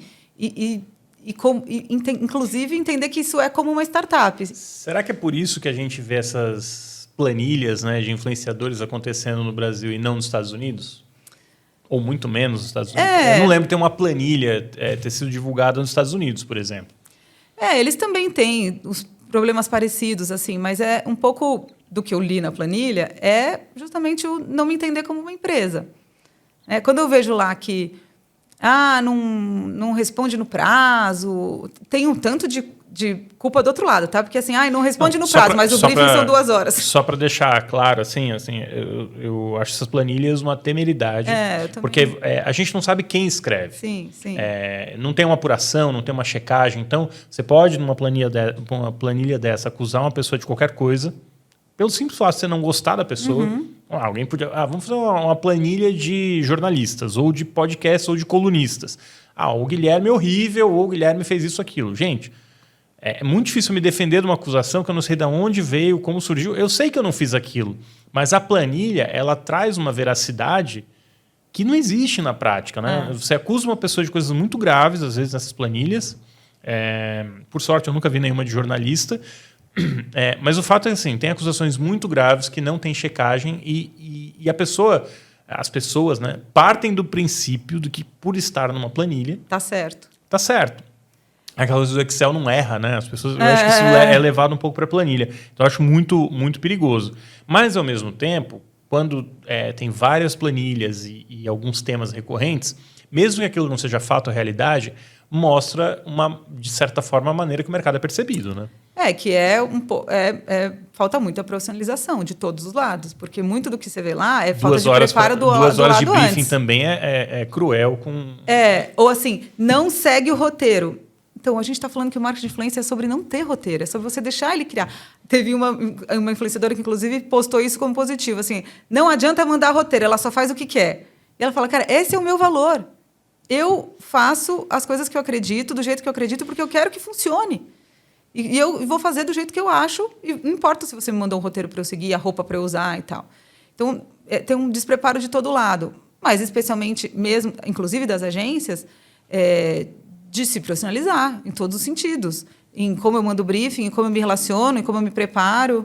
Isso ajuda a explicar o movimento, por exemplo, da Publicis comprando a BR Media? Cara, você sabe que eu leio isso muito mais como se o dinheiro está mudando de mão, que seja da minha direita para a minha esquerda? Porque foi isso que aconteceu com as agências digitais também. Quando começou a bombar, as marcas estão mais fazendo site, estão fazendo... Cara, todo mundo saiu comprando agência digital. Inclusive, sei lá, o que hoje é a VML era uma agência digital que a Thomson comprou e a Thomson não existe mais.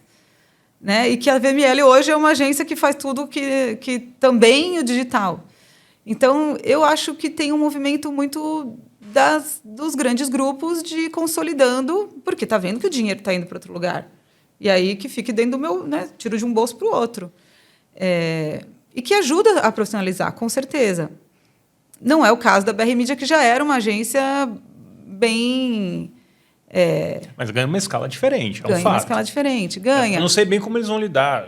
Eu li o comunicado, que continua... Todo comunicado diz que tudo continua como era, né? Mas agora, para as outras agências que não são do grupo Publicis, como vai ser essa relação? Vou comprar uma marca, vou levar minha marca para fazer um projeto na agência concorrente. Talvez a lógica da influência vença, né? E a gente tem um mercado que um trabalha com o cast do outro e tudo bem. Mas não é a lógica das agências tradicionais, né? Não é. O que eu sei que aconteceu é que as outras agências agora estão procurando outras para comprar. Então, a gente deve estar indo para um período de fusão e aquisição dentro do mercado de agências digitais. Eu estava conversando com uma pessoa e ela estava me contando, né, brevemente, assim, uma pessoa de uma agência, né, de influência. Pela conversa que eu estava ouvindo, ela já está na terceira due diligence, né? Sim. Tá tem rolando. muita gente aí olhando para, de fato, comprar essas agências de influência, sim. né? Eu acho que vai ter um ano mais agitado assim nesse sentido. Nem sei se todo mundo está pronto para isso. E não pronto por conta de operação e tudo, mas pronto no sentido de estar valendo bem, entendeu? Porque eu acho que ainda está novo. Eu entendo a decisão também, né? Porque é muito legal você construir um negócio a ponto de o grupo Publicis querer comprar.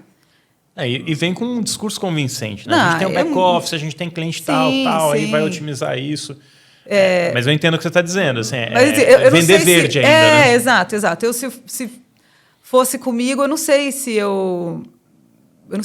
depende de quanto é a oferta, né? Claro. Mas eu sinto também que tem um pouco do comprando verde e aí vai ser bom para todo mundo, pode ser, mas podia ser melhor ainda para quem manter... Para quem conseguir, né? Segurar, né? Segurar. E porque tem todos os desafios de você ser vendido, né? Você passa a ter um chefe, você passa a ter normalmente o dinheiro não chega no dia 1, né? Você vai trabalhar... nesses grandes grupos, você compra, aí você tem uma meta. Se você atingir essa meta dali 5 anos...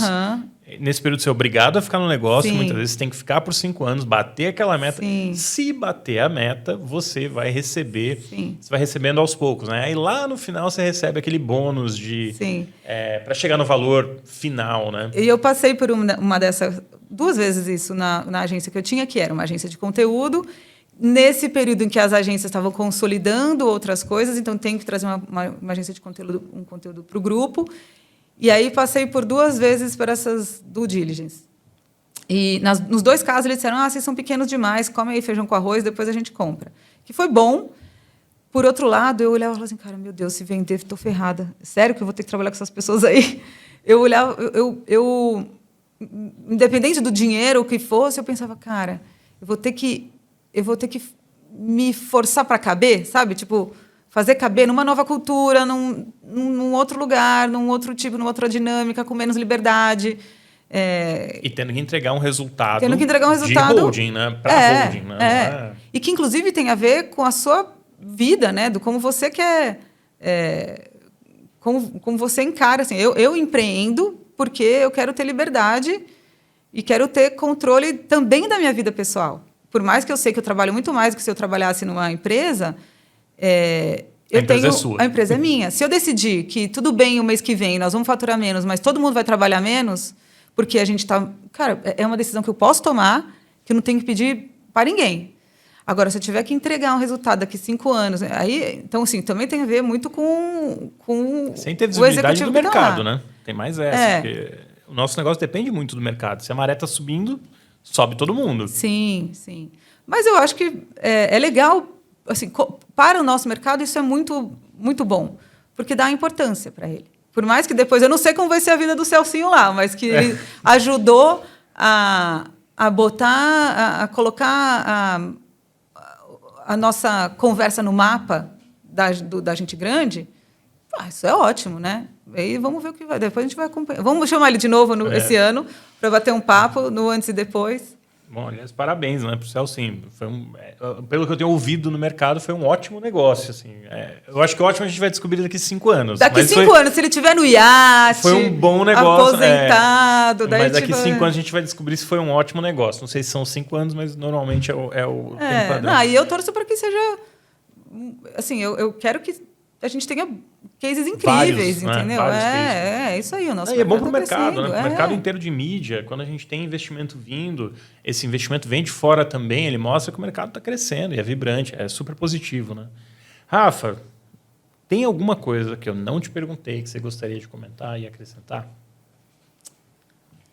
Eu não sei. Eu queria muito... Assim, eu estou muito... A gente fala muito de negócios e tal, e estou bastante... convencida, talvez, ou motivada nesse momento novo aí do... Momento novo não, né? Mas dessa... E tudo começa numa pesquisa, né? Que lá nos Estados Unidos, a Nielsen fez uma pesquisa e mostrou que o YouTube é maior que Netflix e Disney Plus. No Brasil, são 75 milhões de pessoas que veem o YouTube na TV. Uhum. E que isso... Quando a gente já sabe, todo mundo sabe que todo mundo assiste o YouTube na TV, mas quando a gente traz um dado para mostrar, e a gente vê os movimentos que estão rolando lá, o MrBeast vender os direitos para a Amazon, canais de YouTube sendo vendidos para os grupos, para os estúdios, eu acho que tem um cenário empolgante assim, para o criador brasileiro pensar no YouTube como uma construção de IP, como uma construção de... Assim, ele está... pensar criar o YouTube como se você estivesse criando um programa para a TV, porque, de fato, a experiência que as pessoas estão tendo é de sentar no sofá delas e assistirem você numa TV. Então, o creator que está lá na telinha do celular é mais uma provocação, assim, de olha o potencial que isso tem com a criatividade que o criador brasileiro já tem e com a oportunidade que a gente está tendo de expandir o formato de conteúdo. Eu acho muito... pouco a gente pensar que o creator pode viver de fazer publi. E olha o que a gente está vivendo. As pessoas estão vendendo o formato tem uma criadora que ela tem um canal de arquitetura. Cara, eu assisto do mesmo jeito que eu assisto e gosto de assistir o Decora na GNT. É um canal dela no YouTube de arquitetura, que ela faz reforma das casas e tal. Eu acho que isso é tão poderoso e que o creator talvez não esteja atento e as marcas também não estão atentas. Elas estão, eventualmente, elas estão fazendo influência para a TV. Essa é uma lógica que eu gosto de... Assim, eu estou bastante provocada com isso assim, nos últimos meses e é uma coisa que eu acho que eu queria deixar de... Vamos acompanhar isso, vamos olhar para isso. Eu vou olhar como mercado, eu vou olhar o que está acontecendo e eu acho que é um momento importante assim, para a gente pensar. Dos últimos... Que a gente vem discutindo, o que bomba mais, se é o TikTok ou o Reels. Cara, vamos pensar outras coisas, né? Vamos pensar como eu vou vender o meu canal para o próximo Amazon Prime, sei lá. Muito bem, Rafa. Super obrigado. Como Valeu. sempre, é um prazer conversar com você. Eu sempre falo, né? Você é uma pensadora do mercado de influência também, assim, da economia creator, né? E é legal porque você também traz isso de uma maneira crítica. Não só falando, tá crescendo, é ótimo. Tal. E isso é importante para que o mercado se desenvolva e evolua, né? Sim. Então, mais uma vez, obrigado. Obrigada pelo convite. Pode chamar sempre. Tá, combinado. Valeu. Agora a gente vai para o segmento de notícias, né, Yulia? Bem-vinda. Muito obrigada. Yulia, antes da gente entrar nas notícias da semana, tem 2 empresas que nos apoiam também aqui. Uma delas eu sou sócio, até porque leva meu nome. Mas conta você um pouco do que elas fazem. Já vou pegar o gancho, então, e começar pela Havas Media. A Havas Media é uma empresa especializada na organização e produção de palestras, treinamentos e eventos corporativos, atuando desde a concepção da ideia até a execução e oferecendo soluções completas para as empresas e profissionais que buscam capacitação, networking e engajamento do público.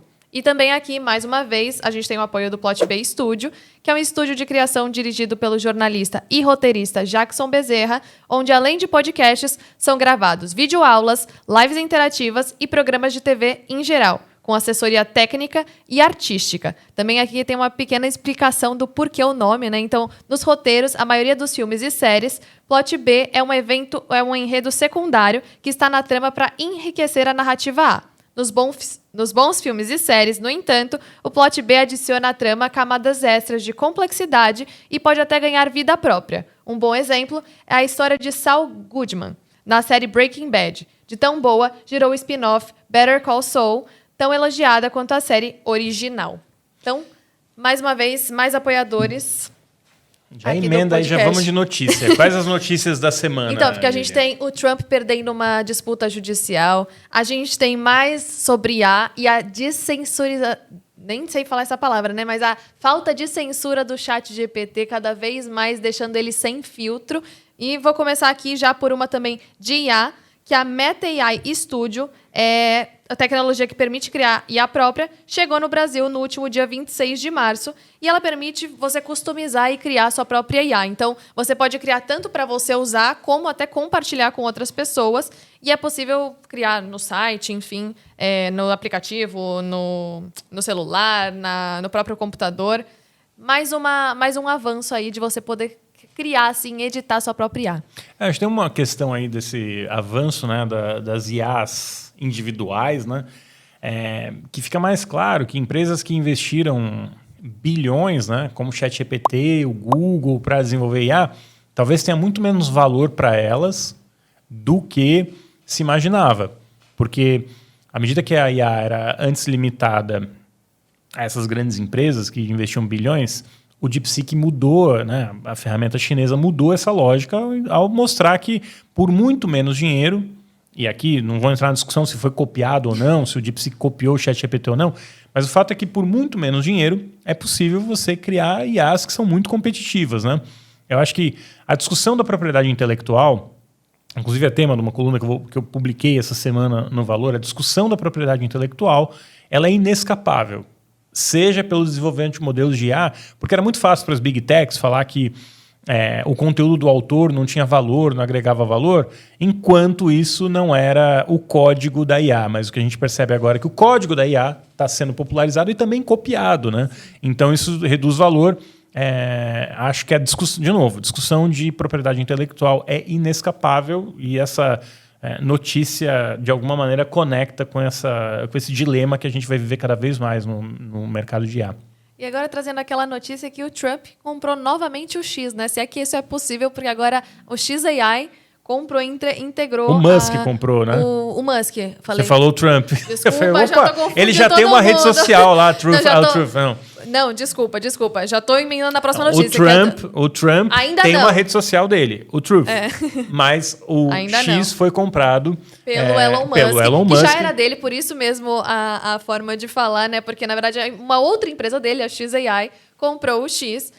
E segundo ele anunciou a notícia, inclusive, no próprio X, falando que o futuro da XAI e do X estão interligados e hoje, oficialmente, damos o passo para combinar os dados, modelos, computação, distribuição e talento. Então, também não tem muitas informações ainda também sobre o acordo. Mas assim, mas lembrando, né, o Musk pagou 44 bilhões pelo X. A leitura do mercado é que o X está longe de valer isso, perdeu muito valor por conta das polêmicas, várias marcas deixaram de anunciar. Algumas marcas estão voltando a anunciar porque querem ter um bom relacionamento com o Musk, que é chegado do Trump, né? É um aliado muito próximo do Trump, pelo menos até esse momento. Então, algumas voltaram a anunciar para ter essa proximidade e tentar ter um relacionamento mais próximo com o governo Trump. Mas o fato é que o X, como plataforma, ele tem menos valor, muito menos valor. A esperança aí é que, levando o X para dentro de uma empresa de IA, ele ganhe mais valor. É uma jogada inteligente do Musk, resolve questões financeiras aí que ele tem, né? Porque ele também tinha uma dívida alta. A gente sabe que empresas de IA recebem mais investimento que empresa de mídia nesse momento. Então, me parece uma jogada inteligente. Não sei se é bom para os investidores. No final do dia, podem perder dinheiro aí nessa compra, né? E é sempre estranho, né? Eu comprando de mim mesmo. Né? Quem determina o valor, né? Mas faz muito sentido, né? Do ponto de vista dos negócios, assim, é uma jogada inteligente. Inteligente para o Musk, não necessariamente para os investidores, né? Perfeito. Agora sim o Trump, então, que ele sofreu uma derrota numa tentativa de acabar com a rádio Free Europe, que é uma rádio europeia que, segundo ele, dissemina informações anti-americanas. Então, ele tinha pedido assim, o corte, né, de suspender o financiamento.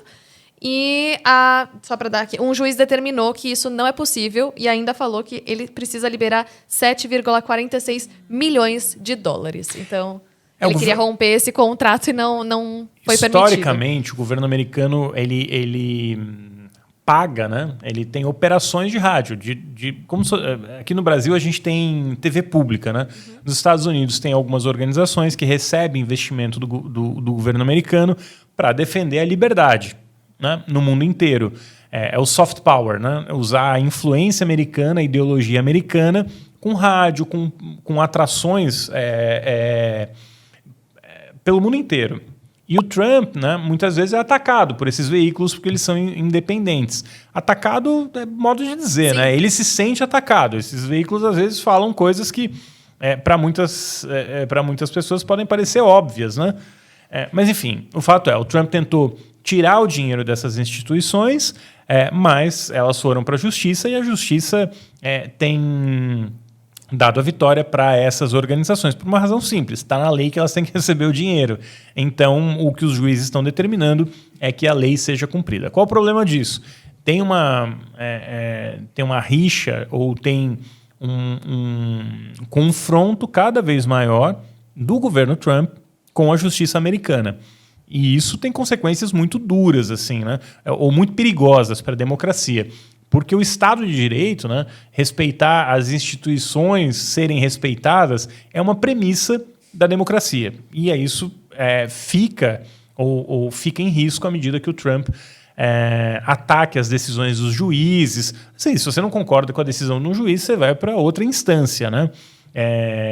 Mas não é a postura do Trump. Ele ataca a instituição como um todo, né?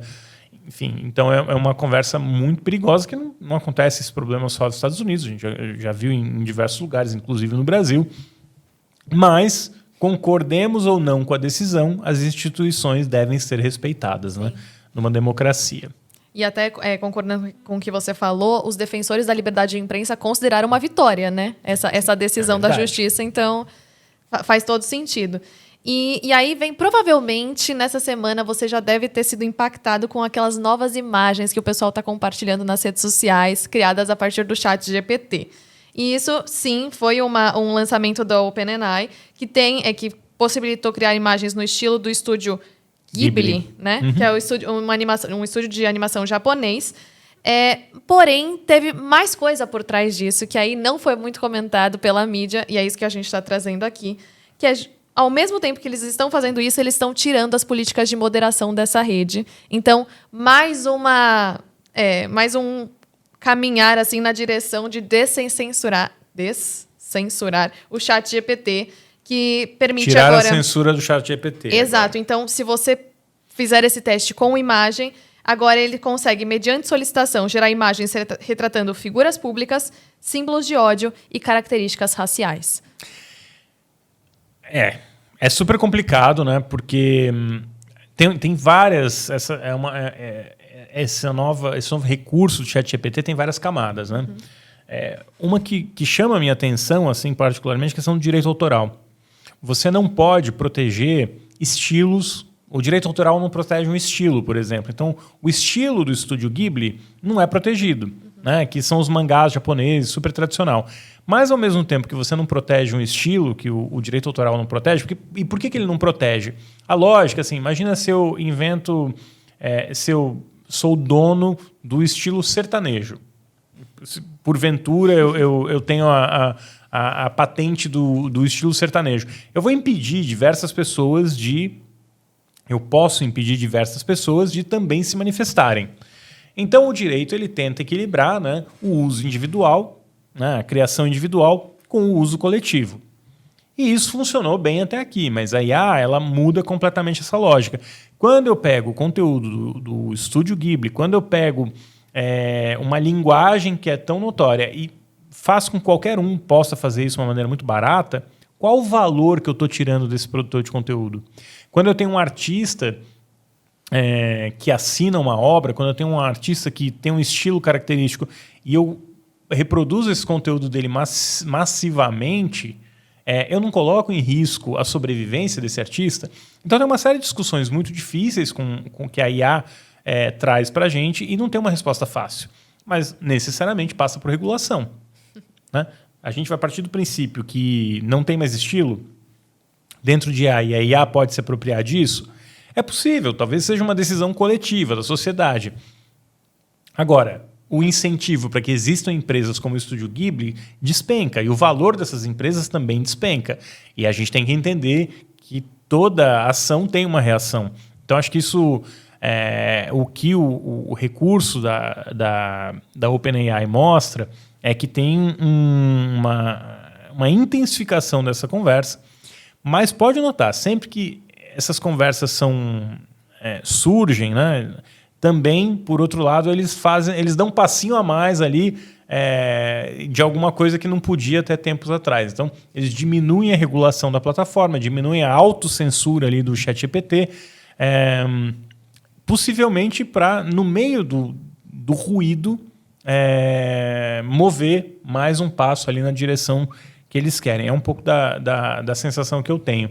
E é inescapável, as empresas fazem isso mesmo, elas, no meio do ruído, dão um passo no sentido contrário do que pode chocar as pessoas, e a gente ainda vai ver isso acontecer muitas vezes na IA. E a gente vai ter que repensar o modelo de negócio de muitas empresas, de como se pensa e se produz o trabalho artístico mesmo, o trabalho autoral. Perfeito. E também, ainda continuando no assunto da OpenAI, ela foi avaliada em 300 bilhões de dólares, né, todo o dinheiro investido. E agora o SoftBank está fazendo um financiamento, um mega investimento na OpenAI, que parece ser o maior investimento já feito em uma startup. E também não à toa de inteligência artificial, né? O SoftBank é curioso, né? Porque ao mesmo tempo que tem uma história de muito sucesso, né? Muito sucesso. O SoftBank investiu na RM, investiu na ARM, né? De chip, que cresceu absurdamente. No Alibaba também foi um dos melhores investimentos da história. Também fez um investimento gigante na WeWork, né? Que quebrou. E muita gente aponta, né, o Masayoshi-san, que é o CEO, né, o fundador do SoftBank, como o cara que possibilitou, né, a WeWork virar a gigante que virou e também o problema que virou, né? Enfim, a conta não fechava ali. E aí, sinceramente, eu não sei se o ChatGPT é mais uma gigante como a Alibaba ou como a RM, né? Já é uma gigante pelo valor, mas a WeWork também era uma gigante em valor de mercado. Acho que, claro, negócios diferentes, mas a lógica era a mesma. A gente vai reinventar o ambiente de trabalho. E talvez, o ChatGPT, a tecnologia da IA é revolucionária, mas não significa que todo o valor vai ser retido ou captado pela OpenAI, né? que é dona do ChatGPT, assim como ela tem 500 milhões de usuários, outras plataformas já tiveram milhares de usuários e desapareceram, né? É uma longa lista aqui. Esses dias eu estava falando do AltaVista, né? Uma ferramenta de busca. Era a ferramenta mais popular de busca. Aí veio o Google e engoliu esse mercado.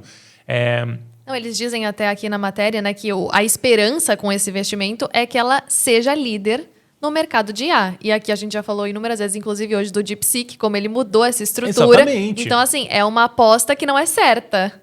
E acho que é parte do negócio. Assim, o SoftBank é um fundo de investimento, de risco, então ele assume riscos elevados para ter retornos desproporcionais. E a aposta é essa. De novo, é muito dinheiro que está indo para o ChatGPT, mas não está claro se hoje tem alguém aí numa garagem, né, uma jovem startup desenvolvendo uma tecnologia ou alguma solução que vai tornar o ChatGPT obsoleto amanhã, né? É curioso. Eu acho que vai ser a gente vai ter bastante notícia em torno desse tema aí, com certeza, nos próximos anos, né? Precisa guardar cenas dos próximos capítulos.